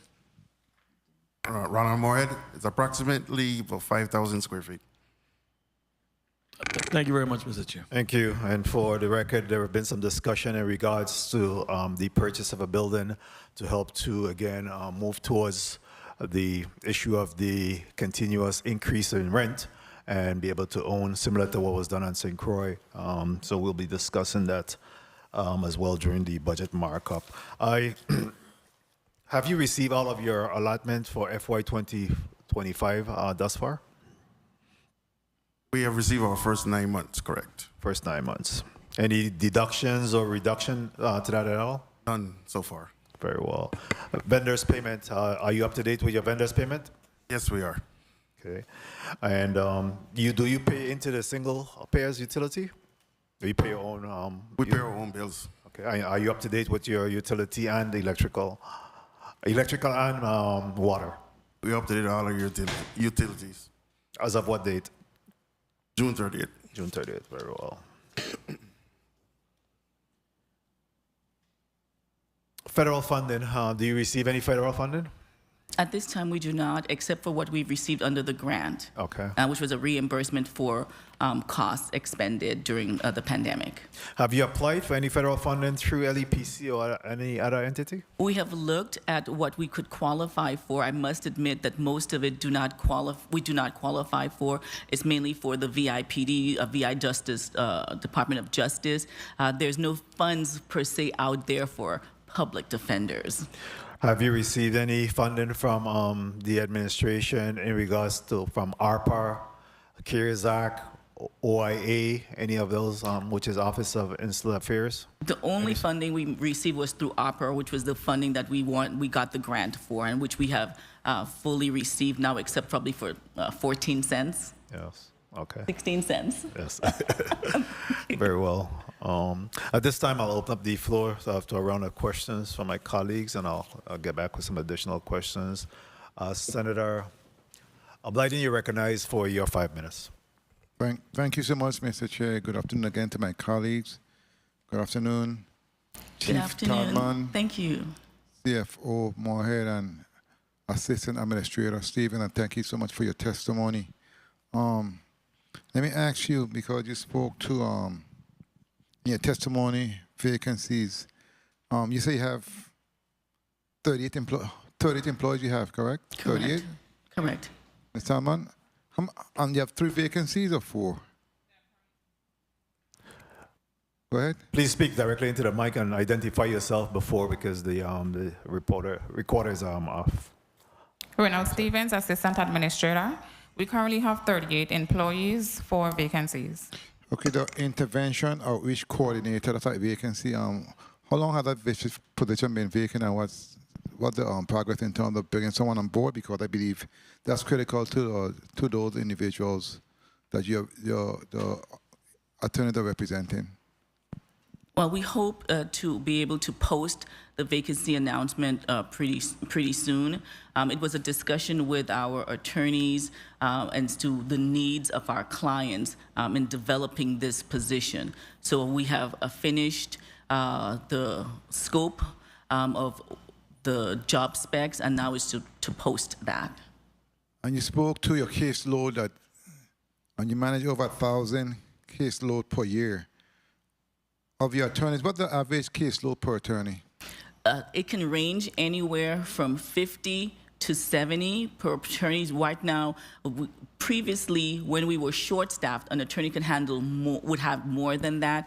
Presently, in the St. Croix district, our courtroom where we have the major felony criminal cases, we have at least 2 attorneys per courtroom, and that has been what we've done in the last 2 years since I've become chief.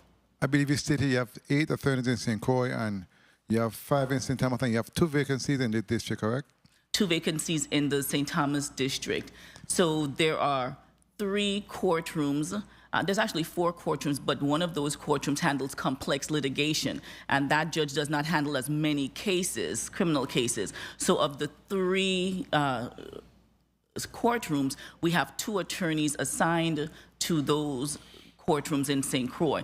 1 attorney is assigned to the juvenile matter, and 1 attorney does the magistrate. Let me ask you, what the average wait time for an individual to get the cases heard or be represented based on the caseload and the shortage of attorneys? Well, our office handles all advice of rights. So there is an attorney for any criminal defendant who's arrested right away, because unlike other criminal defense attorneys, unless you are hired, our office is there to represent you. I think the question might be how long it might take to go to trial. Correct. And that depends on the judge. That depends on the complexity of the case. Okay, very well. Let me ask you, in respect to your federal grant of $361,472, 92. What were the requirements for that grant, succinctly? What were the requirements? Because you say you fulfill a requirement, what were they for? Well, it was for anything spent during the coronavirus that we had computers, we had mold remediation, and some other.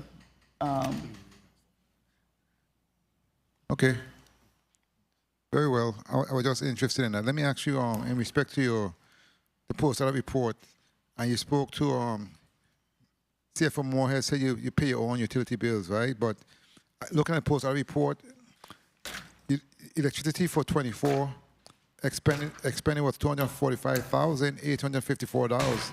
But so far this year, as of June, only $52,233, and also requested for next fiscal year is $115,000, which is a good savings. Is there a reason for that? That's my question. What the reason for that? Such a large difference in savings. But last year we had an outstanding balance that we paid off on a payment plan. 1 minute. So now we're back to our regular payments. Okay, that would explain that. Okay, what about office supplies? You have a large variance there also from expended today $17,944. You're requesting $60,000 for next fiscal year. You have a special project or something that you're gonna have 3 times the amount? 2 times No special projects, but we believe we'll be closer to the 60,000 by the end of the fiscal year. And lastly, training, which is a good thing, from 22,000 year to date to 65,000. What type of training are you proposing, and what the cost of the training? There's lots of skills trainings. 30 seconds. A 2-week training that most of my new attorneys attend costs about $7,000. We're also doing training for our IT on cybersecurity. That's a cost of $9,000. And so training is expensive. We even bring trainers in, but we also have our staff go to skills training. Okay, and lastly, before my time is called, let me ask, because you spoke to VA's Justice Initiative and what you do with the kids, etc., but I know they also assist with expungement and so on and so forth. Do they work with you in that space when it comes to expungement? Because I know that's one of the area of expertise. Well, if there's a former client who wants their record expunged, we send them to the VI Justice Initiative because they're the expert on that. We do try to get clients' records expunged while they're in a case which there's where their records can be expunged as part of a plea agreement, or so we can do that in a case, but not after a case is finished. Very well. Thank you so much for your responses. I appreciate what you guys do, because many individuals, we're not getting assistance everyone for you and what you do, so I appreciate that, and thank you so much, Mr. Chair, for the time. Thank you very much, Senator Blyden, for your line of questions.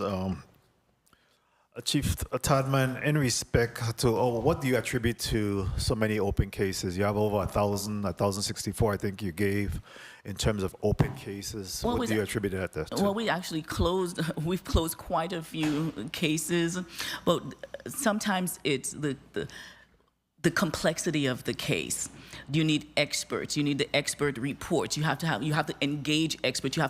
First of all, you have to identify experts. You have to engage them. Then they have to sometimes come to the Virgin Islands for scene reconstruction or to review documents. Then you're waiting for the experts' reports from the Department of Justice so that we can hire our own experts. So the complexity of the case can hinder going forward to trial. Sometimes you also have different hearings, and you're waiting for rulings on the court. Some judges rule a lot quicker than others.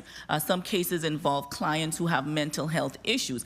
That can take some time because we're waiting for psychiatric reports to know whether is this person competent or not competent? Did the Department of Health find them a placement? So there are lots of different variables, Senator. And based on this 1,064 cases, how old is the case, or how far back does it go, this backlog? I believe the oldest case right now is probably a 2018 case. 2018? 2018. And the circumstances by which this case is still pending is what? Let me check with my, may I? Absolutely. My DC. You could have him come in if you like. It's a mental health case. One of those mental health cases? Right. Okay, very well. Very well. And of the average 181 cases that you say you saw within the 6 months, I would imagine that that will perhaps double going to December.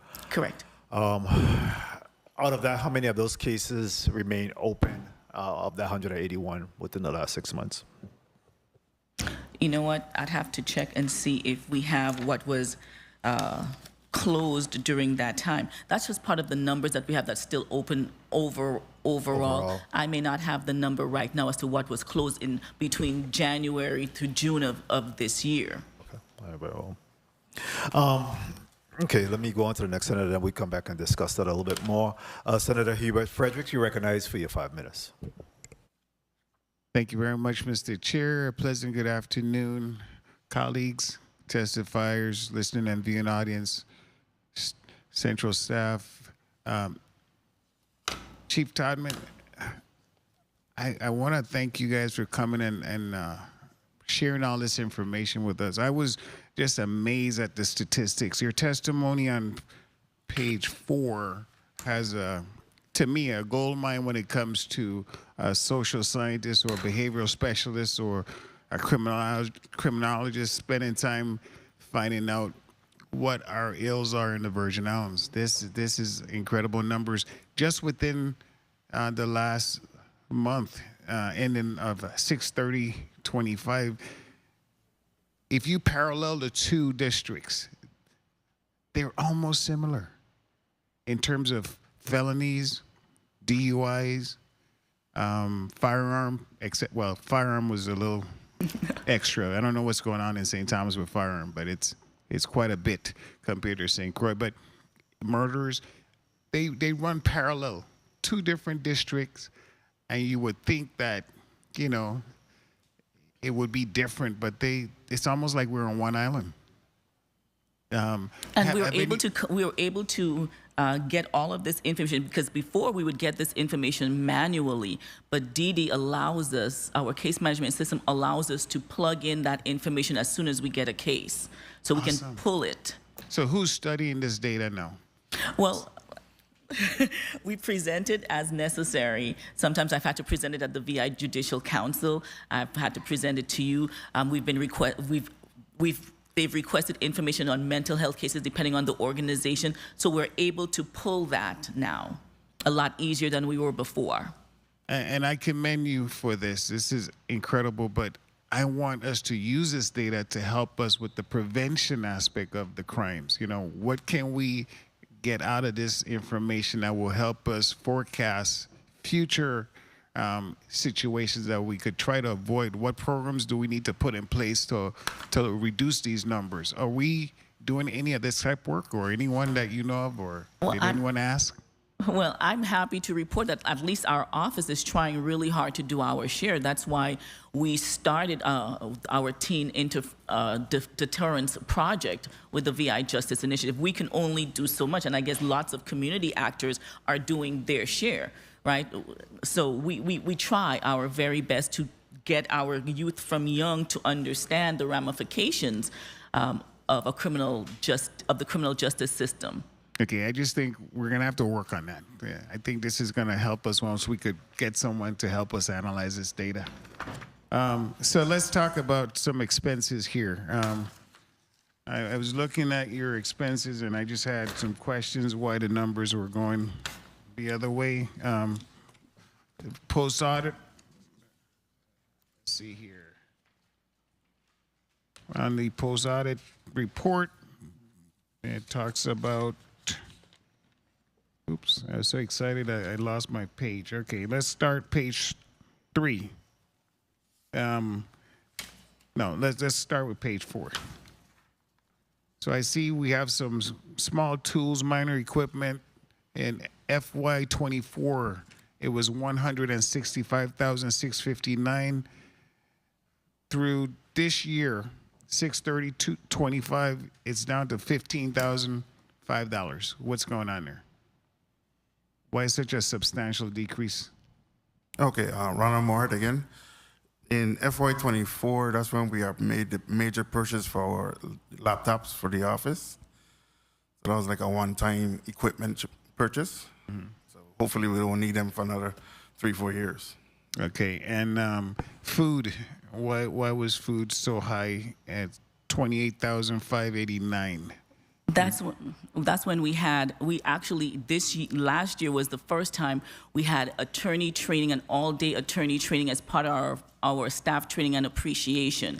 We'd never had an attorney full-day training, bringing in trainers. So instead of a 2-day event, we ended up having a 3.5-day event, brought in trainers, and invited attorneys, criminal defense attorneys from within the community to also attend to get significant training. So over a 4 2 days of training, food for 2 days of training, well, 28,000? 4 days of training. You have breakfast, you have lunch, you have dinner, you have, so it is, have you been to some of our restaurants when you have 50, 60 people in training?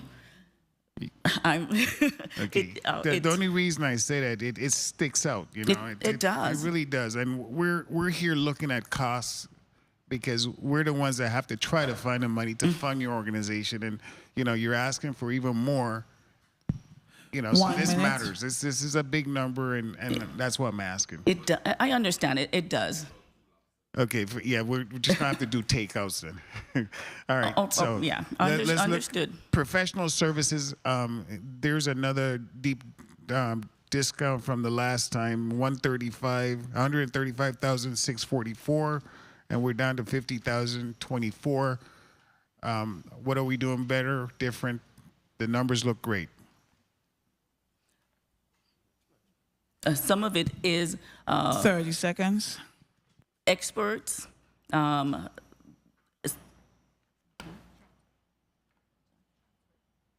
transcripts. We're getting a lot more requests for transcripts, and so it seems low right now, what we've spent. But you know, imagine by the end of the fiscal year, things are going to be coming in. Presently, we have requests for experts. So with experts, 1 year we may have only spent 35,000. The next year we're going to have spent a lot more.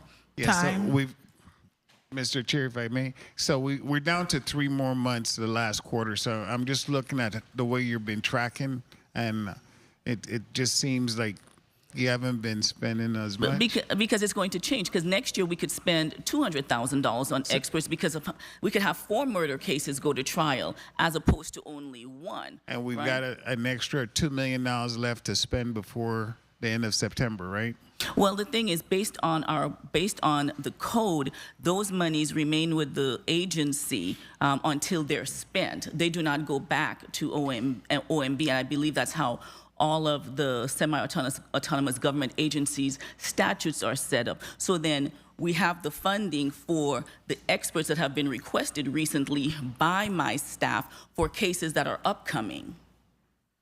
Thank you very much, Chief Todman. Thank you very much, Mr. Chair. Thank you very much, Senator Frederick.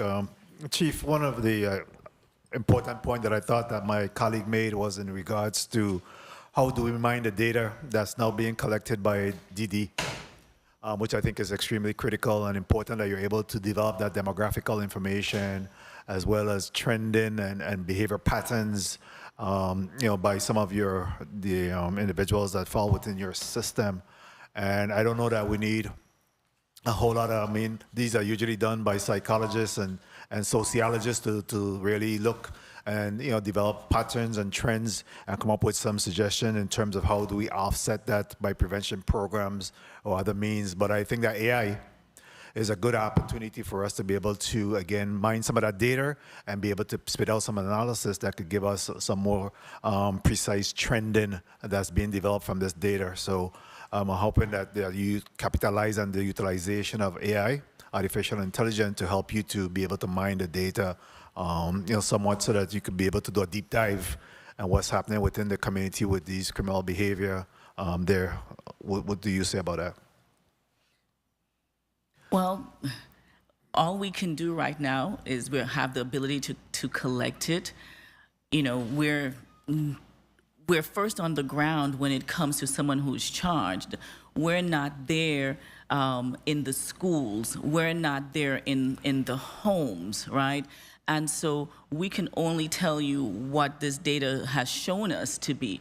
And we're doing our part right now to say, look, we're seeing that there's a lot of juvenile cases. We have juveniles who've now graduated into adult criminal defendants. So how do we reach them? And so we believe that we can do our part by going into the schools, going into the communities. And that's our small way of reaching our community and reaching our youth. But I'm sure there are other agencies. Here's a point I was trying to make, though. The data is very important that the data is collected.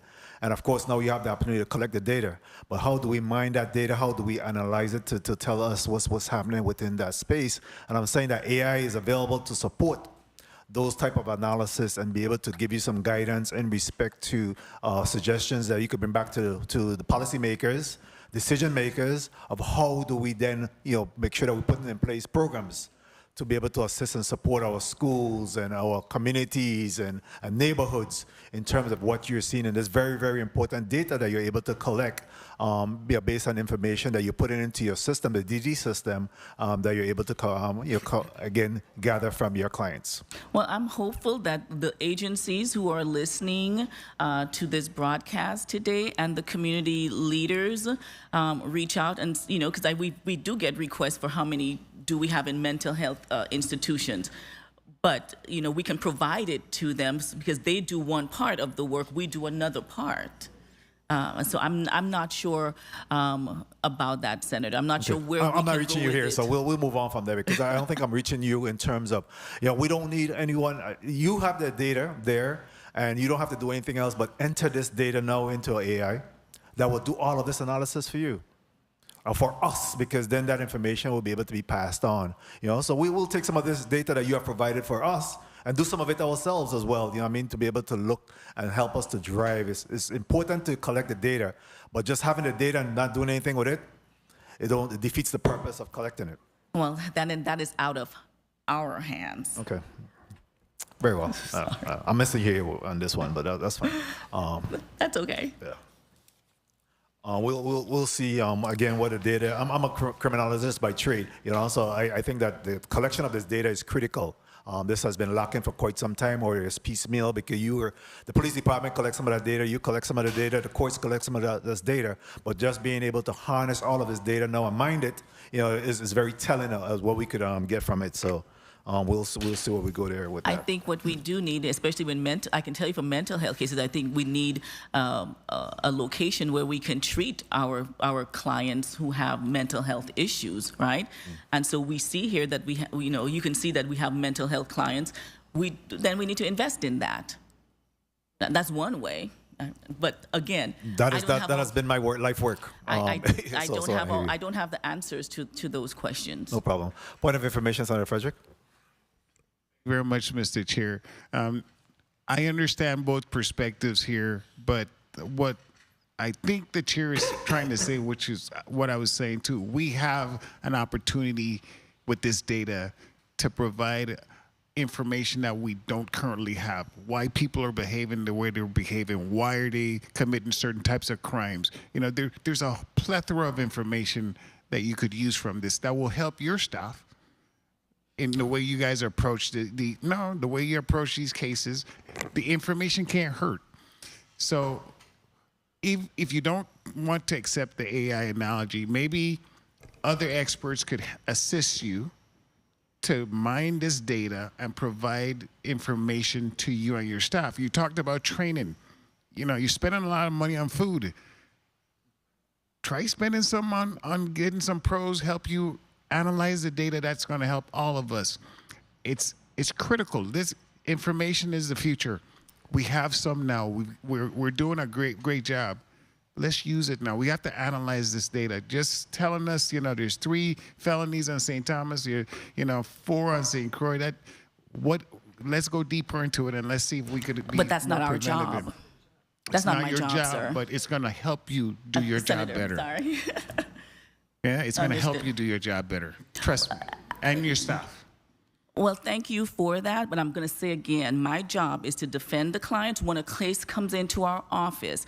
We now have the data we can provide to the Department of Human Services. We can provide it to the Department of Health. We can provide it to organizations that deal with mental health, saying these are how many. I think what you're asking us to do is something that's outside of our scope and outside of our expertise. Respectfully, sir. Thank you very much, Mr. Chair. Thank you. Thank you very much, Senator Frederick. Senator Maurice James, you recognized for your 5 minutes.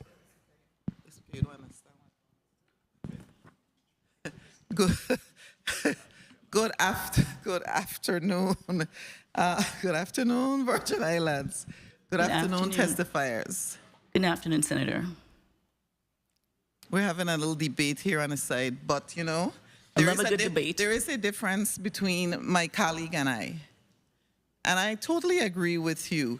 That is not within your expertise nor your scope at all. But I also understand how important the data is to other agencies and departments, like you said. So I was actually looking and wanting to ask you only if, like, for example, with respect to juveniles, because that jumped out at me, where on your attachment, there was a difference between the islands, and on St. Croix, there were 5, and this is from January to June of this year. And on St. Thomas, there were 20. And I was only going to ask whether or not there was any coordination between, well, not coordination, but I actually wanted to find out if when you put the data in, because I was along the lines of the former president, the Gemini senator, whether when you put information in the database, how deep does it go? You see your page, attachment 1, where it speaks to just juvenile. And there was a difference between the islands. But more so, I was just interested in whether or not, for example, when you put information in, does the information go to the level of where you're distinguishing the types of misconduct that the juvenile is being charged with? That's where I was thinking maybe the level goes. Well, the thing is, we do put in what they're charged with, and sometimes it could be the judge, right? A judge may find probable cause for an action, and another judge may not. And so, or a judge would say, you know what, this should be actually handled by Department of Human Services. And sometimes you find that judges treat the matters that come before them differently. So although a juvenile matter may come, a judge may say, this should not be handled in the criminal justice system. This should be handled elsewhere. Right. And so that's where you might see some of that disparity. Yeah, okay. That explains it too, in terms of the obligations of the different departments and agencies, especially in the treatment of juveniles, and how something may fall in, as you say, inside of your purview, but not, and some would not. So as much as we can use the database, there's so much more information that we would need in order to ultimately analyze even the data that you provide. And some of it could be subjective. Like there could be a case where a student had an issue on campus. Did it stay on campus, or did they bring it before the criminal courts, right? And a judge may say, well, this should not be here. This should still stay on campus. Two judges, two different ways of looking at things. Yeah. One of the questions I have with respect to money, I wanted to find out are your salaries for attorneys comparable to those of the Attorney General's office, or are they higher or lower or more or less the same? They are comparable.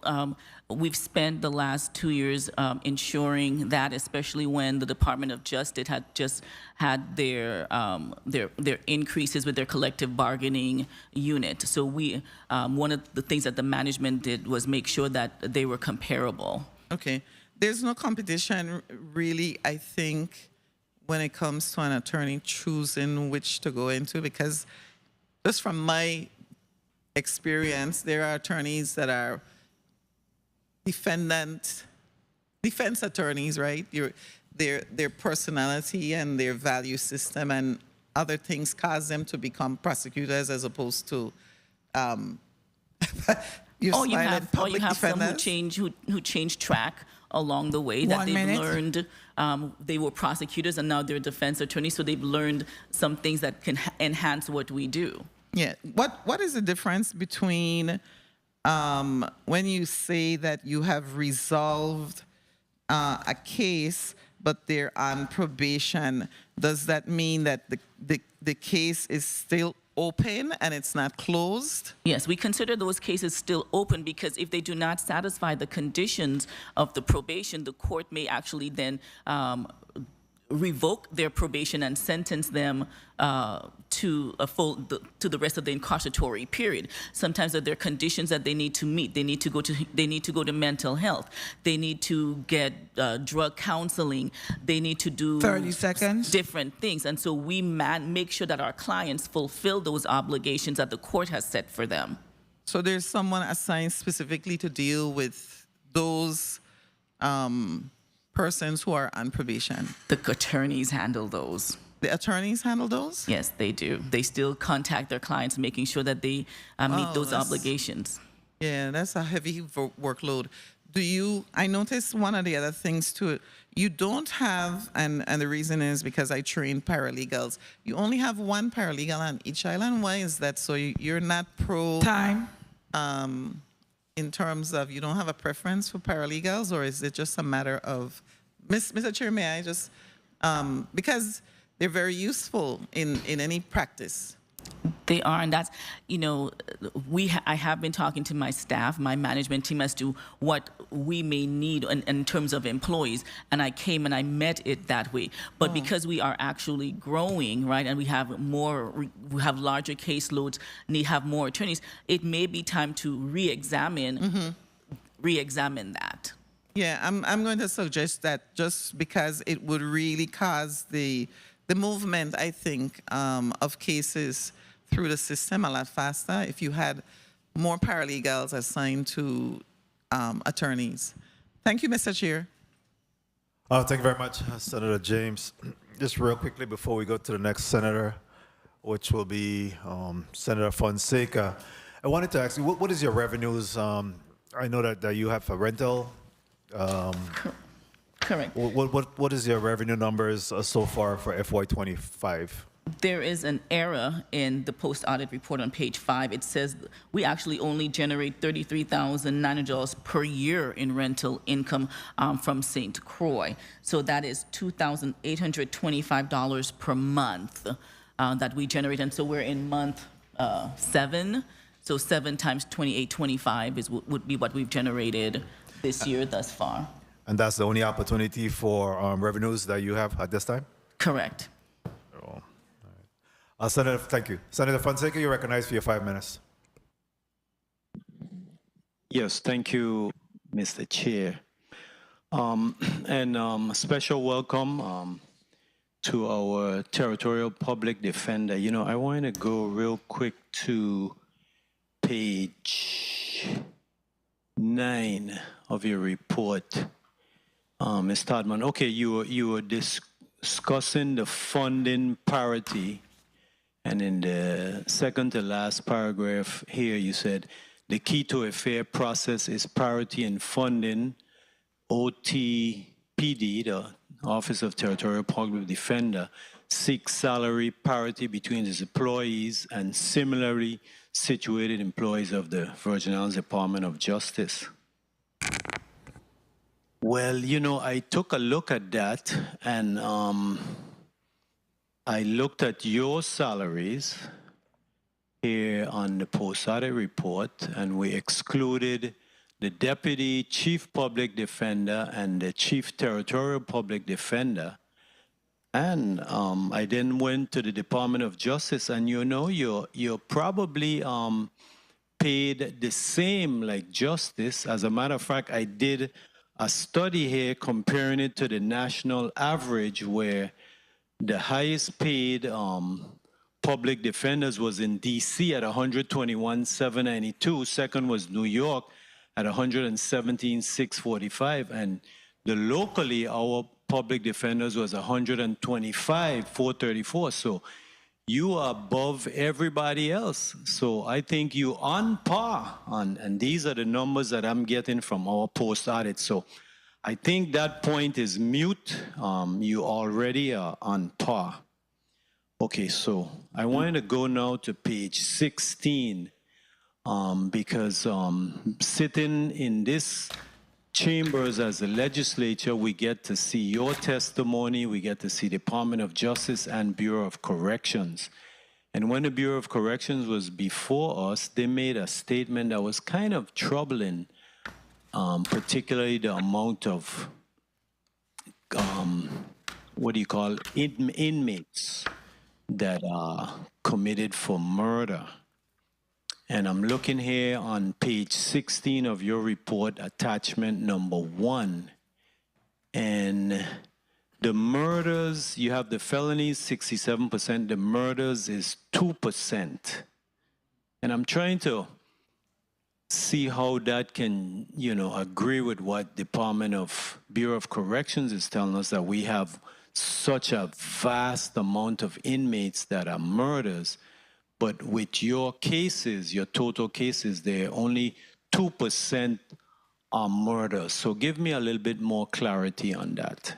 Well, it could be what they have housed and what they consider murders to be. We've only put in first-degree murders in here as murders as opposed to generally felony.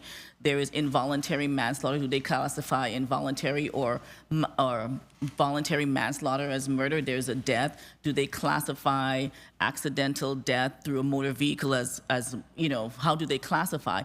Also, we may only have 2%, but there are private attorneys who may have some of those cases, right? We're just giving you our numbers. But it's such a big difference. You're at 2% and they were saying 95%. Even if you add the felonies, which is 67%, you still get 69%. It's still almost 28 percentage points difference. So I don't anyway, know the numbers. It's good to know that I would trust your numbers as a better explanation, and that's good. But it's very troubling when we have Bureau of Correction giving testimony at that amount of murders in the territory. Okay, so that's pretty good. So I wanted to go to your budget numbers here. Okay, so it's $6,696,000 1 minute to $220,000. Basically, I agree with you that the indigent defendants need to have all of the assistance and all of the services like those that are not indigent. But let me just get a clarification of indigent. Indigent means that they have no income and no property. Is their real estate assets considered in making a determination whether it's indigent, in other words, or it's just declared income, and what is 30 the seconds. criteria of income? Thank you, Senator, for that question. We do not make that decision. The court does. Okay, so what does the court look at as far as the income to defend it to you? It's just their pay stub income, the 1099, or is their assets? What is it looked at? Because see, what I'm seeing here is that the VI government, we do invest a whole lot of resources into the Territorial Public Defender, and so your case on point is very important that we need to give them the same. But I want to know if these are all really indigent persons based on that. So do you know what the court is the criteria? No, I do not. The court appoints us, and that's time. Then we're appointed, and we handle the matters. Okay, well, thank you, Mr. Chair, for the time. Thank you very much, Senator Fonseca, for your line of questions. Chief Todman, in respect to at what point do you have your clients end at what point? After trial, or while they're still incarcerated, or at what point? Our representation ends? Yes. Our representation ends when the court closes the case, either an order closing the matter, or an order sentencing the client to an incarceratory period that doesn't require us to continue monitoring them, or when they dismiss a case. So dismissal of the case, an order sentencing the client to an incarceratory period that does not require probation, that's when it ends. If it requires probation, our cases are not closed until they have, the client goes back and the court says, okay, you've completed the requirements of probation, this case is now closed. Yeah, understood. So in the instances where, you know, that we just moved legislation regarding geriatrics individual, are you familiar with that? Where inmates that are serving for geriatrics reason that may be considered for release. So I just kind of wanted to ask whether or not there were any clients that fall within the realm for the Department of Public Defender's Office. I don't think so, unless they were ill, they still had a matter pending. But if they are released and they already had been sentenced and they were not on probation, then that wouldn't fall. We wouldn't have had those cases, because those cases would have already been closed in our office because they were sentenced to a period of incarceration that did not include probation. However, if there is a case where someone has gotten ill while they have not pled, they have not gone to trial, then that would fall under us. But these individuals are incarcerated still there. Right, but incarceration could be, are they detained and waiting for trial, or they're incarcerated because they have been sentenced. They have been sentenced, and so then that wouldn't fall under your no, it would not. Thank you. Understood. Senator Franklin Johnson, you were recognized for your 5 minutes. Good afternoon. Thank you very much, Mr. Chair. Good afternoon to my colleagues. Good afternoon to the testifier. I want to go to page 1 of your testimony, very last paragraph. It states, each division is staffed with attorneys licensed to practice law in the U.S. Virgin Islands or specially admitted to practice law in the Virgin Islands. Explain the specially admitted process to me. Oh, well, those are attorneys who are licensed to practice law in other jurisdictions, other states, and they apply, and we put an application before the Supreme Court with the fact that they are licensed in another state, how long have they been practicing, making sure that there are no negative marks on their record, and so then the Supreme Court determines whether or not they are qualified to now work for our office for a certain period of time. For your office or the Attorney General office, right? Both? Well, I'm only speaking on mine. I know you're speaking about yours, and the reason I'm asking this question is because I have seen so many reports on some of the attorneys from the Attorney General office. So I wanted to know if they have this specially attorney approved based on them practicing, and if the Supreme Court, as you said, I think, is the one who approves them to practice. And there's a committee, the Committee of Bar Exam. There's a committee that goes through and reviews the filings and determines whether or not they are qualified to work here. Thank you. I have me some issues, so I kind of put you on the spot by asking you about the next agency, but I understand. Then you guys spoke about renovating your St. Croix office. What was the total cost for the entire renovation thus far? Ronald Moorhead again. The total cost for the phase 1 project was approximately $164,000 to include the tiles and painting of the interior. And the renovation and adding offices, we constructed offices also. So what would be your total? That's 100,000 is involved in. The 164 was in that. And then you said that was your first phase. What are you looking to spend into your second phase? Well, we have to deal with, I believe, ACs. One more AC unit to purchase, and then the parking lot really needs some work for our office. And presently, we also know that we have roofing issues. We've been patching our roof, but that will entail a comprehensive look at how do we repair the roof while we still have employees in the building. And what about your bilingual pay differential? Has it been implemented thus far? Thank you so much for that question. That is something that we are really working on. We needed data to support a differential pay, and the data would include how many clients do we have that speak a foreign language, how much time does our staff assist in translating for that particular client. Now that we have DD and we've put our cases onto DD, now we can actually get the data so that the secretary can go in and say, well, look, there are 2 clients, I assisted them. It took me 25 minutes to do this, to translate for them or transcribe something for them.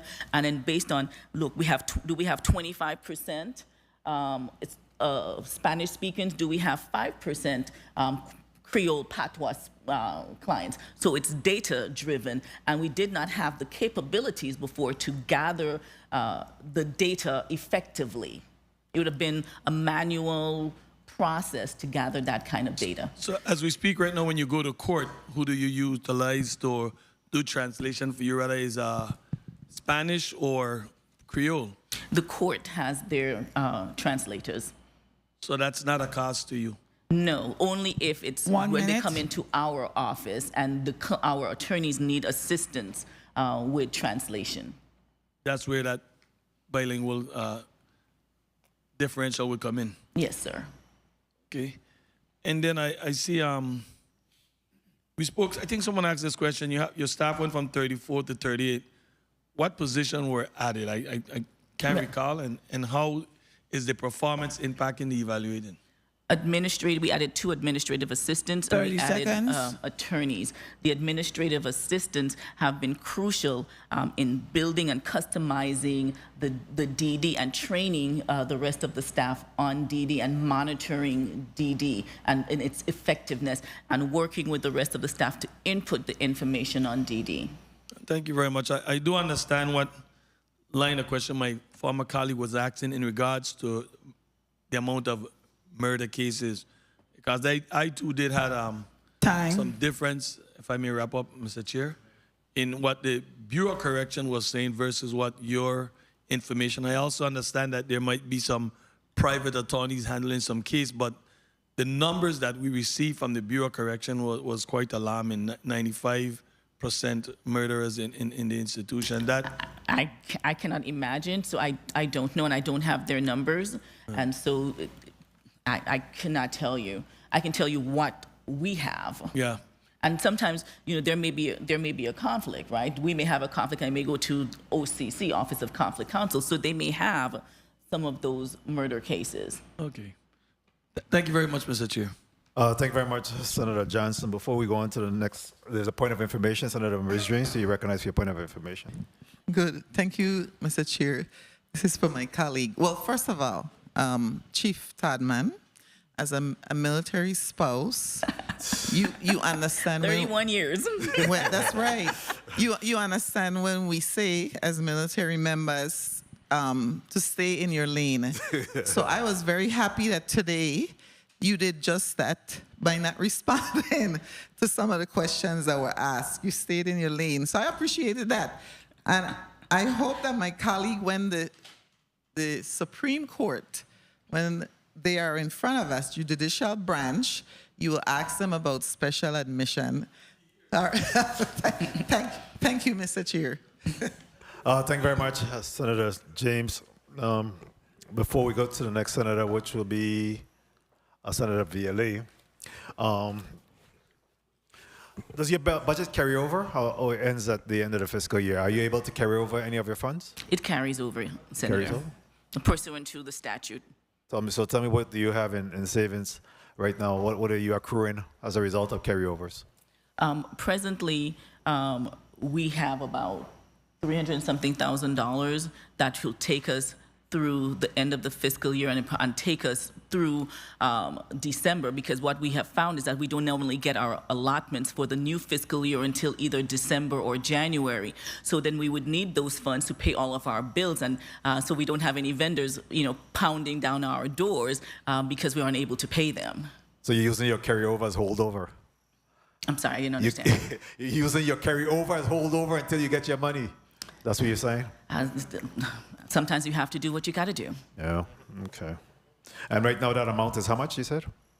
I think over $300,000. Can I get a precise amount, please, if you have it?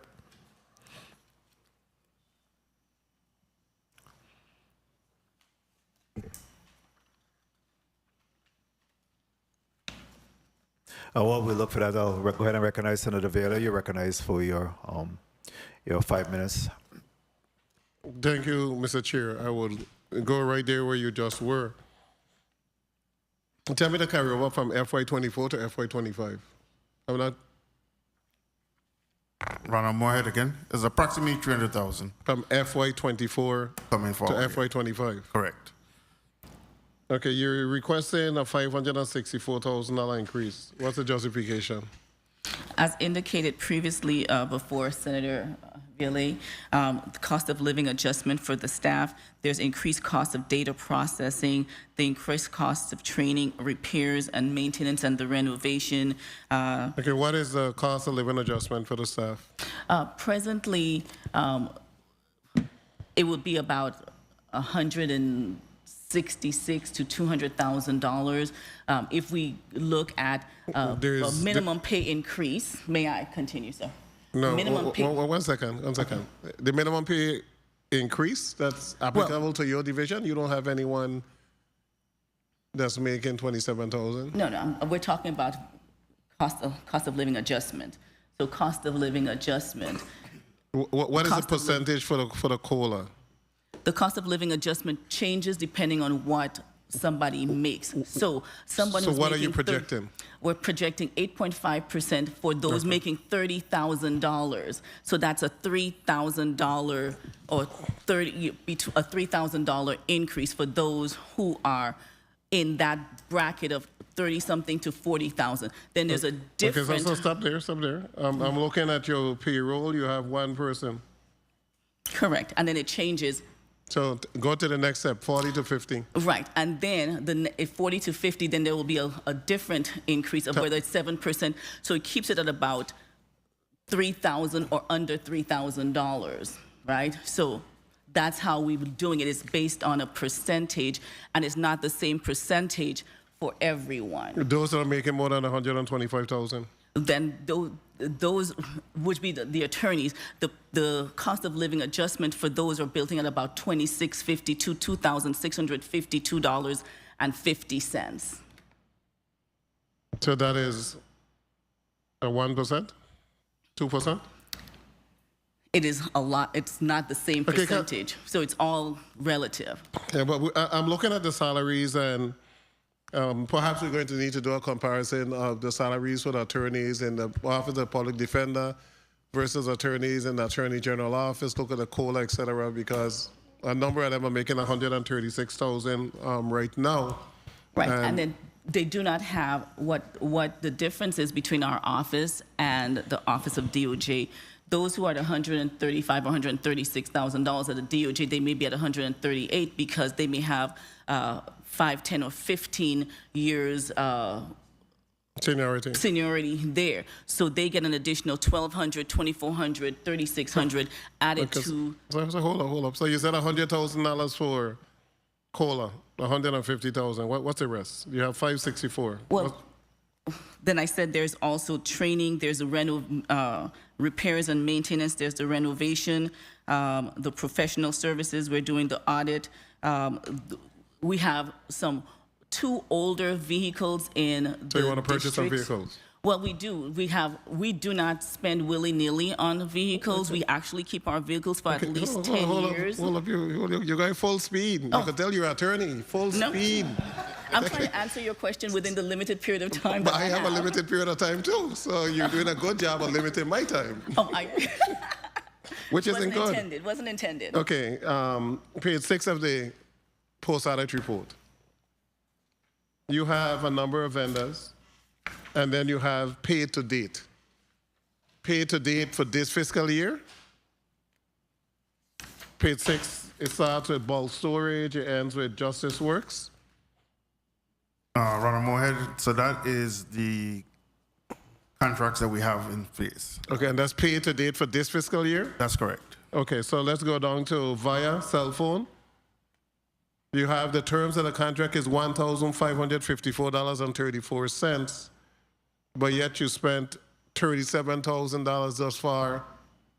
How you come up with that amount? Oh, it says telephones, cell phones, MiFis, right? So I believe that could be. Stay with me, stay with me. Look at the terms of the contract. The terms of the contract is what? $1,554. Then that would be incorrect. And then the other contracts for the landlines. So that is incorrect. It's incomplete. So the terms are for the cell phones and the MiFis, but we did not put the regular landlines that we have for Via in the terms. But the amount spent is correct. Because if you divide 37,000 by 9 months, you're coming up to a contract of $4,178 per month. So where's the extra $3,000 or $2,500 coming from? The extra $3,000 would be the landlines that we have in both districts. The terms only included cell phones and the MiFis. Okay, can you update that? Because it's so exactly what... And some of it, we have like a conference room. Okay, so you're spending $147,000 30 seconds. for that particular space. Is that a question? What is the cost per square foot? Then I'd have to get my calculator and divide it up. But it was a contract that was entered into after the hurricanes when we were displaced in St. Thomas, and we lost the roof of where we were renting. The former chief rented from this company, and so of course, you know. So this this contract goes until 2028? It goes until 2028. That's correct. When I became correct. Time. Mr. Chair, if I may, in reference to the pending cases, I saw 672 cases pending in the St. Croix district, 392 according to your testimony in the St. Thomas district? Correct. Do you want to know the disparity between them? Is it just that more individuals are recommended for the public defender in St. Croix, or does that have to do with the overall total number of cases in each district? Well, some of it would be like after COVID, right? There was lots of cases that did not move. There can also be cases where clients got longer periods of supervised probation in the St. Croix districts. That's one of the things we found. Whereas in St. Thomas, they may get 2 years of supervised probation, 18 months. We have cases where a client may be on supervised probation for 5 years. So we were finding... Okay, so that's additional data. So you're seeing that there's a difference in the amount of time in reference to supervised probation versus district. That's what we were finding. So one district have a longer period of time than the next district have a shorter period of time. That's what we were finding. Well, that's what I found. Okay, and then you said matters have been resolved and the clients are on probation.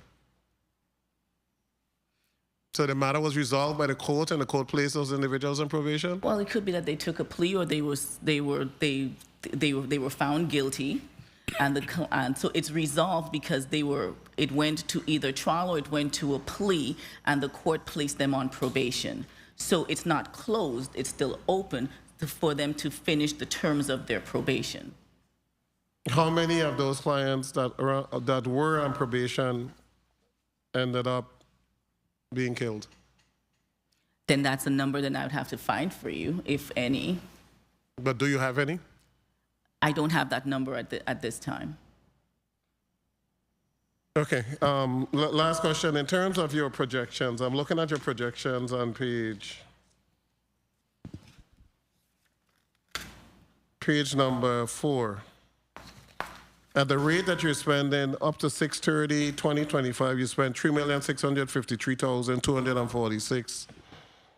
If you divide that number by 2, that represents 9 months, correct? Expenditures to date is Yeah, that's 9 months, correct. That's 9 months. Okay, so that's 3 quarters. They represent 3 9 months, quarters. correct. Correct. Okay, and you're projecting the last quarter to be what? Okay, if you divide a number by 3, you're gonna get like 1.2. If you add on the next 1.2, you're gonna come to about 4.8, 4.9. So you're going to have a large number to carry over for next fiscal year, and then you're still asking for an increase for next fiscal year. Because what you don't see is when we have those expert bills that come in, and then in January when we're struggling because we haven't received our allotments, so it ends up paying the bills through the end of the year. It covers all of the experts that come if we're going to trial. Forget about experts. What are your projections for the end of this year?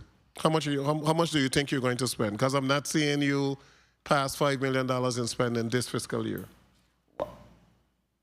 Well, the salaries alone makes up the 3.9, right?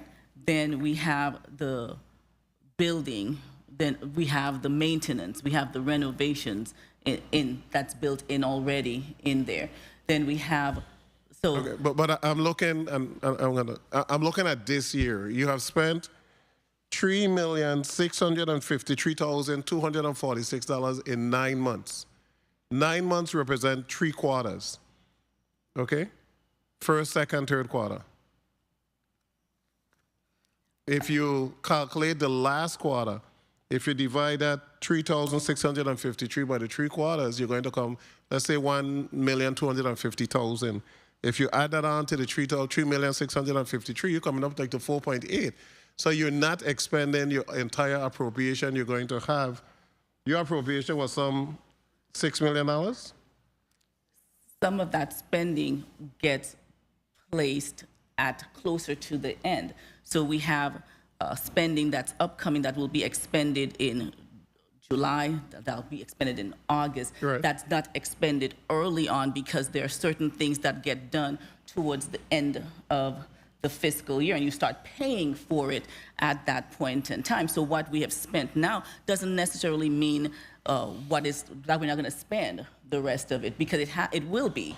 But the thing is, those bills did not come due earlier in the year. You may have your insurance. Your insurance does not come, just speaking personally, your insurance does not come due until June. You did pay it in January through May, but it comes due in June, so you pay it in June. So it increases what you've spent overall. My insurance comes due in August. I had to save all year to be able to pay my insurance for August, right? Which insurance? I'm saying, I'm just giving an example. No, but I'm looking, they're consistent factors.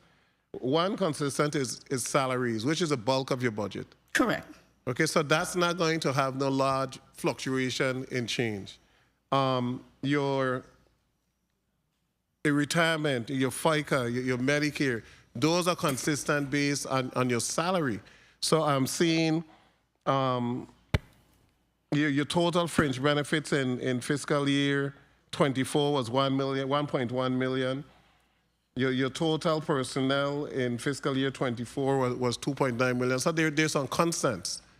So I'm just not seeing how it's going to accumulate to that point. But we have an opportunity to review the numbers, so I will go at that at a later point. Thank you so much, Mr. Chair. May I respond? Thank you very much. Yeah, you may respond. Well, if you have the basic salary of, let's say, 39, right? That's almost 4 million. That does not include the fringe, and the fringe includes another million and change. That gets you to 5, right? So I'm just saying that you have to add those two together. It tells you what the spend is, and then there's about $1 million to do the rest of the OTPD's business. Your fiscal year 24, your personnel, unclassified, part-time, fee, blah, blah, blah, blah, blah, 2.9 million. Your fringe was 1.1 million, so that's 4 million. So it's going to be relatively, I don't see no large fluctuation. So even if it's a 500,000 fluctuation, then you're still thinking about the next $2 million for everything else. So that's what I'm going to. But thank you, Mr. Chair. Yeah, thank you very much. Thank you, Senator. I think based on trending on the numbers that we're looking at, you will still be at least over by 1.2 to 1.4 million dollars during that time. So we'll take a closer look at it once it gets a little closer to September. Thank you. Senator College Joseph, you're recognized for your 5 minutes. Thank you so much, Mr. Chairman. Pleasant good day to everyone. Chief Smith-Todman, I really want to follow up on a discussion you had with the gentleman from Savan and Bovoni over here relative to this statement you made on page 9. The key to a fair process is parity in funding. OTPD seeks salary parity between its employees and similarly situated employees at the Virgin Islands Department of Justice. Now, I took a look at your salary from last year based on the post-audit report that was done last year, and your deputy territorial chief salary, and I see based on the post-audit, just doing my quick comparative analysis, you are going to be getting an increase about 9% that you have listed here. Because you were making $147,500. Based on the post-audit report, you're going to be making $161,200. Now, based on what we receive in our post-audit report for the Department of Justice, because you were doing the comparison between OJTPD and OTPD and the Department of Justice, our AG makes $145,000 a year.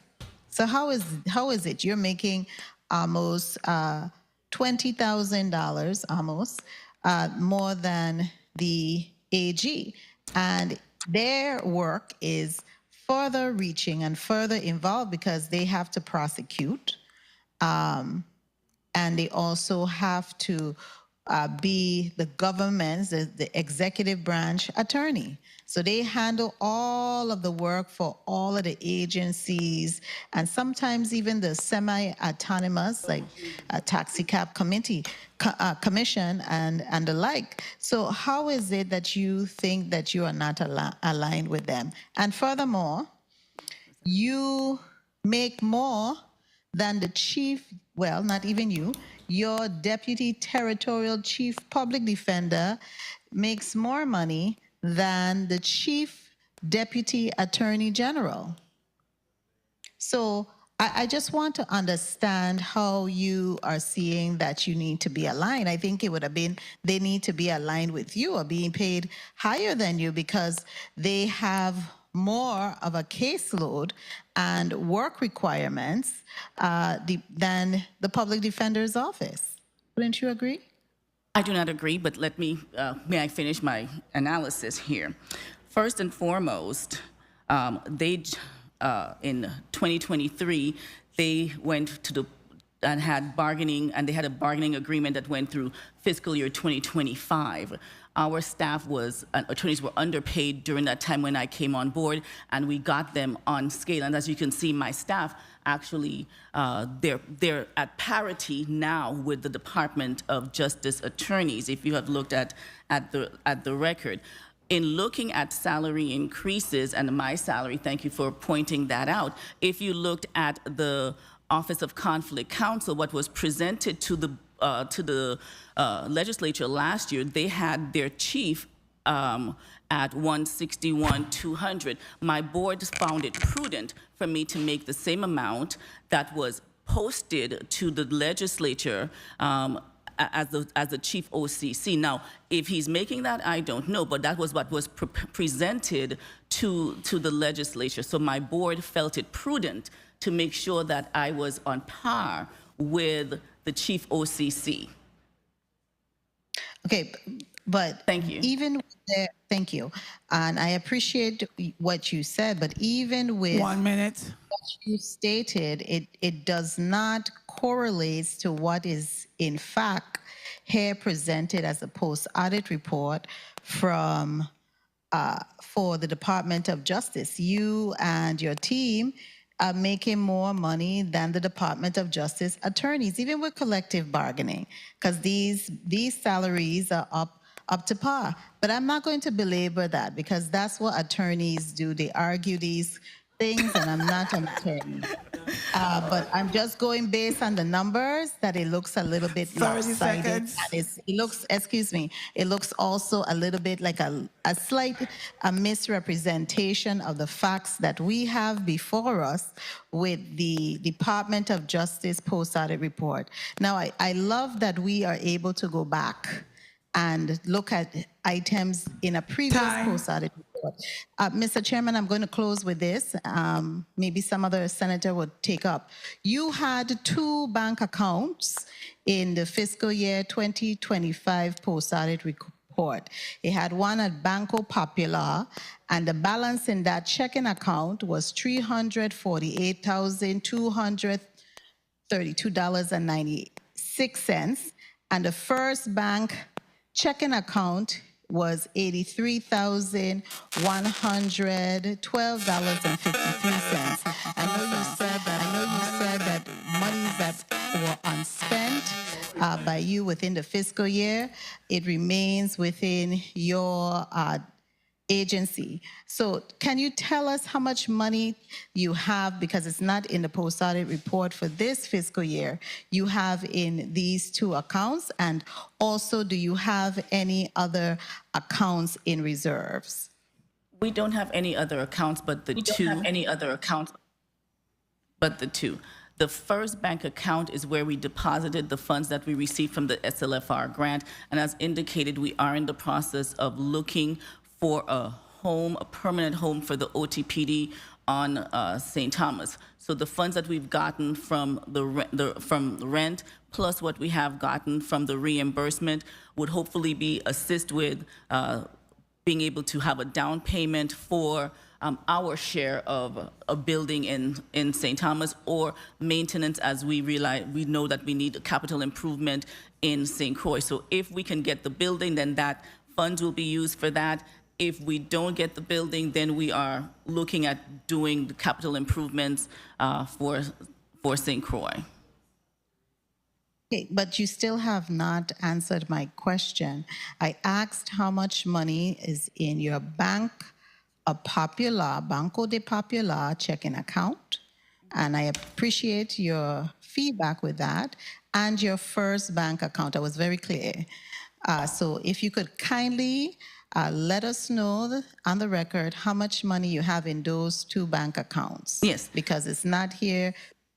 We didn't get that information. Oh, okay, because I thought you had said, so I apologize, Senator, because I thought you had said 300 and something, so I thought you had the numbers. So Yeah, the issue, I don't know if it's shifted. She's responding, because Senator. this is from last year. She's responding. Yeah, like I said, I thought you had said it, so I kind of missed what you'd indicated because I thought I heard the numbers. But let me tell you, in the First Bank, we have $457,262.23. That is plus the 80. That's the funding that we have in here, which includes the funds that we just received from the reimbursement under the ARPA grant. And so what's the total? $457,262.23, Senator, in the First Bank account. Okay, and the Banco Popular now? And the Banco Popular, we have $405,263.67. And what will be your grand total? I'm sorry, I'm not quick at math. I am not a I don't math have my major. calculator, Senator. I don't have my calculator. Okay. Okay, so if you could provide that information on the chair's time, because you have your CFO there with you, and he's probably a math major. Thank you so much, Mr. Chairman, because it looks like we have a little bit more money in this account than we did in the previous year. Thank you so much. Thank you very much, Senator Joseph. Senator Gittins, you're recognized for your 5 minutes. Thank you, Mr. Chair, and good afternoon to all. Chief, Good afternoon. let them know Senator. the difference between you and the Department of Justice is your office efficiency and transparency.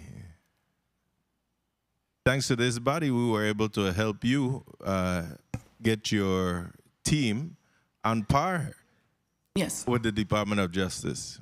Yes. And you ain't sorry for it either. No, because I've retained my attorneys. Exactly. And the rest of my staff. Let me first commend you on your office and the implementation of this, what you call it, Defender Data System, the DD system. You know, I think it's a good thing. You did testify at your last budget hearing that you intend to implement this, and you came back and you did it. And that's what I look for in the checks when I go back and compare testimonies from last budget season to come back to now to see if people are actually fulfilling what they said that they were going to do. Now, I wanted to know, though, does this system have the capability to track data points such as how many clients are currently in pretrial detention and how long they've actually been waiting for a trial? It does mark how many days that they are incarcerated, they're detained. It can do that. It can. Yes, it can. Are you tracking that? Because you sit on the same committee, judicial committee that I sit on, and that was my question to the Department of Justice, the courts and whatnot, about the amount of individuals sitting, languishing, I said, in jail awaiting trial. So are you tracking this so that at the next meeting we could have a full discussion on that? Yes, sir, we are. All right. Now, you do have an administrator. Where's the administrator today? The administrator had a family emergency, and they're unable to be here. Okay. So I'll go to your assistant administrator. How are you? How are you? I'm good. Good. I see currently you only have one investigator in each district, and I asked about that the last time. Do you have, do you believe that this current staffing is sufficient to meet your constitutional obligation with having just one investigator in each district?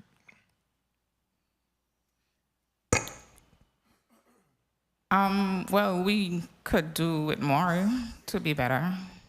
So I'm happy to hear that. So the last time too, I keep saying to ask for your needs, because if you have one investigator in each district, I'm sure that that investigator is assisting your attorneys with case preparation, etc. But what if that investigator fall ill? Then what's next? And that's true, and especially since we have a growing number of attorneys, we are examining everything, Senator. And that's why we have the administrative assistants. That's why we're looking at doing the intervention outreach counselor, and we're looking at all of our staffing positions. So since you're looking at that, in this budget, where can I see where you're requesting that additional funding for specifically the investigator positions? We have not. That's not one of the positions that we have developed again yet. We have not added that. but we are looking because of the case disparity in that we may need an additional investigator in the St. Croix district because there's a high number, a big difference between the two. So we're taking it one day at a time, trying to figure out what we need. And I'm looking at your caseload in the attachment 1 and attachment 2. So attachment 1 speaks to the St. Croix district total caseload. 106 DUIs.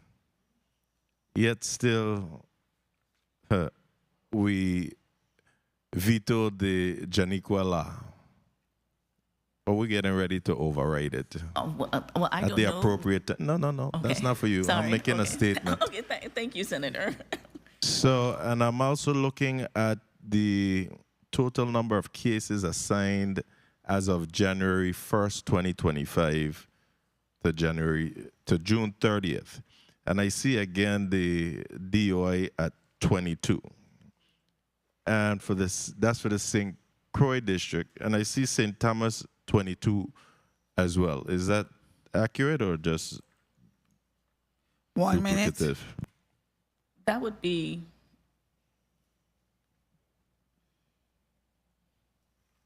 the appointed. Right, the appointed number of cases. I'm just making sure that it's accurate. 22 in each from January to June 30th?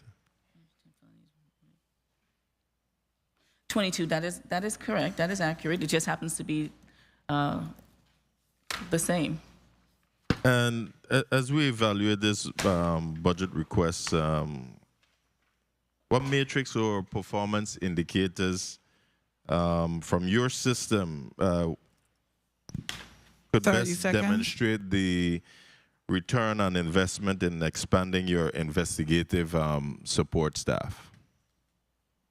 You have to repeat that The question, Senator. the same the DD system that you have. I'm asking you what matrix or performance indicators from your system could best demonstrate the return on investment. Well, that we're able to no longer have to manually pull these numbers because it took a lot of man hours before to keep track of our cases. Right, but what about in expanding the investigative staff? Well, our investigator also uses and puts information in, but it takes manpower to go on to each crime scene. And so, yes, we are looking at what employees we do need. And it could be that, yes, besides the intervention outreach counselors, we also need additional investigator in St. Croix because the caseload is so much higher. All right. Let me thank you and your team for all that you're doing to assist these individuals. And I also want to say I appreciate your guava colors here today as I am pushing Team Guava down till Saturday, all right? At the end of the hearing, you could partake in some guava tarts. Oh, would appreciate that, sir. Thank you so much, Senator. Mr. Chair. Thank you very much, Senator Gittens. I just want, before I go to the point of information, I want to say that this is the third time you have appeared before us for budget review, and each and every time the administrator is not here. We just make a note of that. Oh, no, well, no, the administrator was here last year. The first year there was another. I don't want to get into it, but there was a family emergency the first year. That was in 2023. In 2024, our administrator was present. In 2025, the emergency occurred again, and that's so. Yes. We have recurring emergencies at budget hearing time. No. We would hate. You to don't have think to respond so, to right? that, Will. I just my note is that this is the third time, and I have not seen her to any of these budgets. You said she was here last year. I don't recall that, but she was. None of those. All right. Senator Frederick, you're recognized for your point of information. Thank you, Mr. Chair. Chief Todman, just real quick, Yes. what percentage of your caseload do you believe mental health is an issue? Has some element to do with what you have to face on a regular basis? 1 second, Okay, Senator. Sure.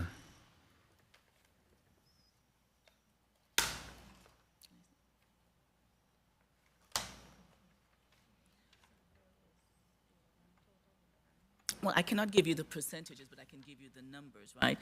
Mental health clients as of...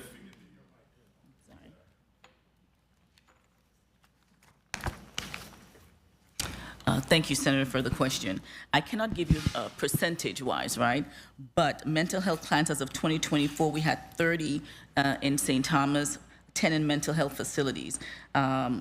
In St. Croix, we had 7 in mental health facilities. In June 30th, 2025, there was 11 St. Thomas mental health cases, and in St. Croix, 3 in mental health facilities. So, you know, I cannot give you the percentage, but it's a low percentage at this time. But it changes, right? Depends on the psychiatric evaluation, whether they've had a psychiatric evaluation, whether the psychiatrist determines that they have a mental health issue. On the surface, it looks like the numbers are declining. Correct. But I can't really tell with the raw data like that. But my question is, you were asking about adding a mental health person on your staff? No, it's call it intervention outreach counselor. Okay. That intervention outreach counselor assists our... What's their training background? Well, they're going to have to require, it'll be more like a social worker to assist and find different things, facilities or programs for our clients, because we have a lot of clients that are homeless, who have mental issues or other, unhoused issues. And so it requires, or DUIs, or who require lots of different programs. So that intervention outreach counselor will assist us in finding those programs for our clients. Okay, thank you very much, Mr. Chair. Thank you, Senator. Thank you very much. Chief, those mental health that you're speaking of is these individuals that have been certified by a psychiatrist. Correct. Or psychologist in regards to that, correct? Correct. It may not be those that are not certified yet. Say again? There may not be those that are not certified. Those are certified by a psychiatrist. Correct, yes, okay. Very well. Any other burning questions? No. At this time, I think we have rounded out the questions for today, and I just want to give you an opportunity to talk about what keeps you up at night based on your tasking or your mission. Or I think Senator Joseph had inquired about the total of the the total you gave, the 557,000 in one account, 405 in that account, and she wanted to know what's the total of that. So you're free to calculate. Thank you very much. Ronald Moore again. So the total cash on hand would be $862,525. That's good enough for you, Senator Joseph? Use the mic. Yes, thank you so kindly. I wrote it down. Thank you so much. It's an increase over last year's own, almost by 100%. Thank you. Thank you very much. At this time, I'd like to ask you, Chief, what is it that's challenging, what keeps you up at night regarding your mission and tasking at the Office of the Territorial Public Defender's Office at this time? How did you know I suffer from insomnia? We all do when we have these positions. Making sure that my staff knows that the management of OTPD cares about them, cares about their wellness. That keeps me up at night. Making sure that they're involved, that we listen to them, that they help in the collaboration of anything we do in our office. And we try to make sure that they are part of the collaboration, they're part of the customization. That's what keeps me up at night, Senators, besides VI 340 comics. Don't start with that. We didn't block them. I didn't think so, Yes, Senator. sir. All right. So, yeah, I think the whole issue of behavioral health and mental wellness is certainly critical. When I became police commissioner back in 2009, some 16 years ago, that was one of the first hires that I did, again, to bring a psychologist on board. I think it's so important that we're able to address the behavioral health, especially for law enforcement, first responders. You talk about the public defenders, and what you have seen over the years in terms of the high stress of this job, and the impact that is taken, and you know, some of the attorneys, I think it's critical that we're able to take care of their well-being, their mental well-being. So certainly I embrace the notion that we want to continue to make sure that we're doing everything possible to make sure that they're well. Thank you, Senator. Support that. I'll give you 30 seconds, a minute to close off at this time. I'd like to indicate that the Senator asked about what's presently in our accounts, right? And it's 100% more than what we had last year. That's because we finally received the funding from ARPA. And we have identified where that funding, we would like to use that funding. And personally, and for this organization, it's important that we use that funding to finally get a home for OTPD on St. Thomas. We have identified a building. We have a real estate agent. We have come before this body in meetings, and I think that's our priority. But let me say, I want to thank each of you for the opportunity to be here to present our fiscal year 2026 budget request. We represent persons whose liberty, freedom is at stake for a short and sometimes indefinite period of time. Ours is a thankless job until someone's liberty and freedom is at stake. The persons we represent are our mothers, fathers, brothers, sisters, aunts, uncles, pawe, you know, and other family members or friends. They are innocent until the government proves that they are guilty. Their indigency should not predetermine the outcome of the criminal matter. Our mission is to ensure that they have the best opportunity to defend themselves as if they had $1 million. We believe that we require adequate funding to invest in our staff's compensation to avoid a high turnover rate. Since I came on board, we were able to do that, but we request and require parity. We know that the Department of Justice will be renewing or seeking to get a new contract for their attorney. So we are at parity now. It doesn't mean that we'll be at parity when they have a new contract for fiscal year 2026, 2027, or 2028. That adequate funding helps us to invest in our case management system, to invest in skills training to enhance our staff expertise in the myriad areas of criminal law, discovery tools management, and expert witness retention to investigate scenes, write reports, challenge evidence in Daubert hearings and suppression hearings, and testify at trial.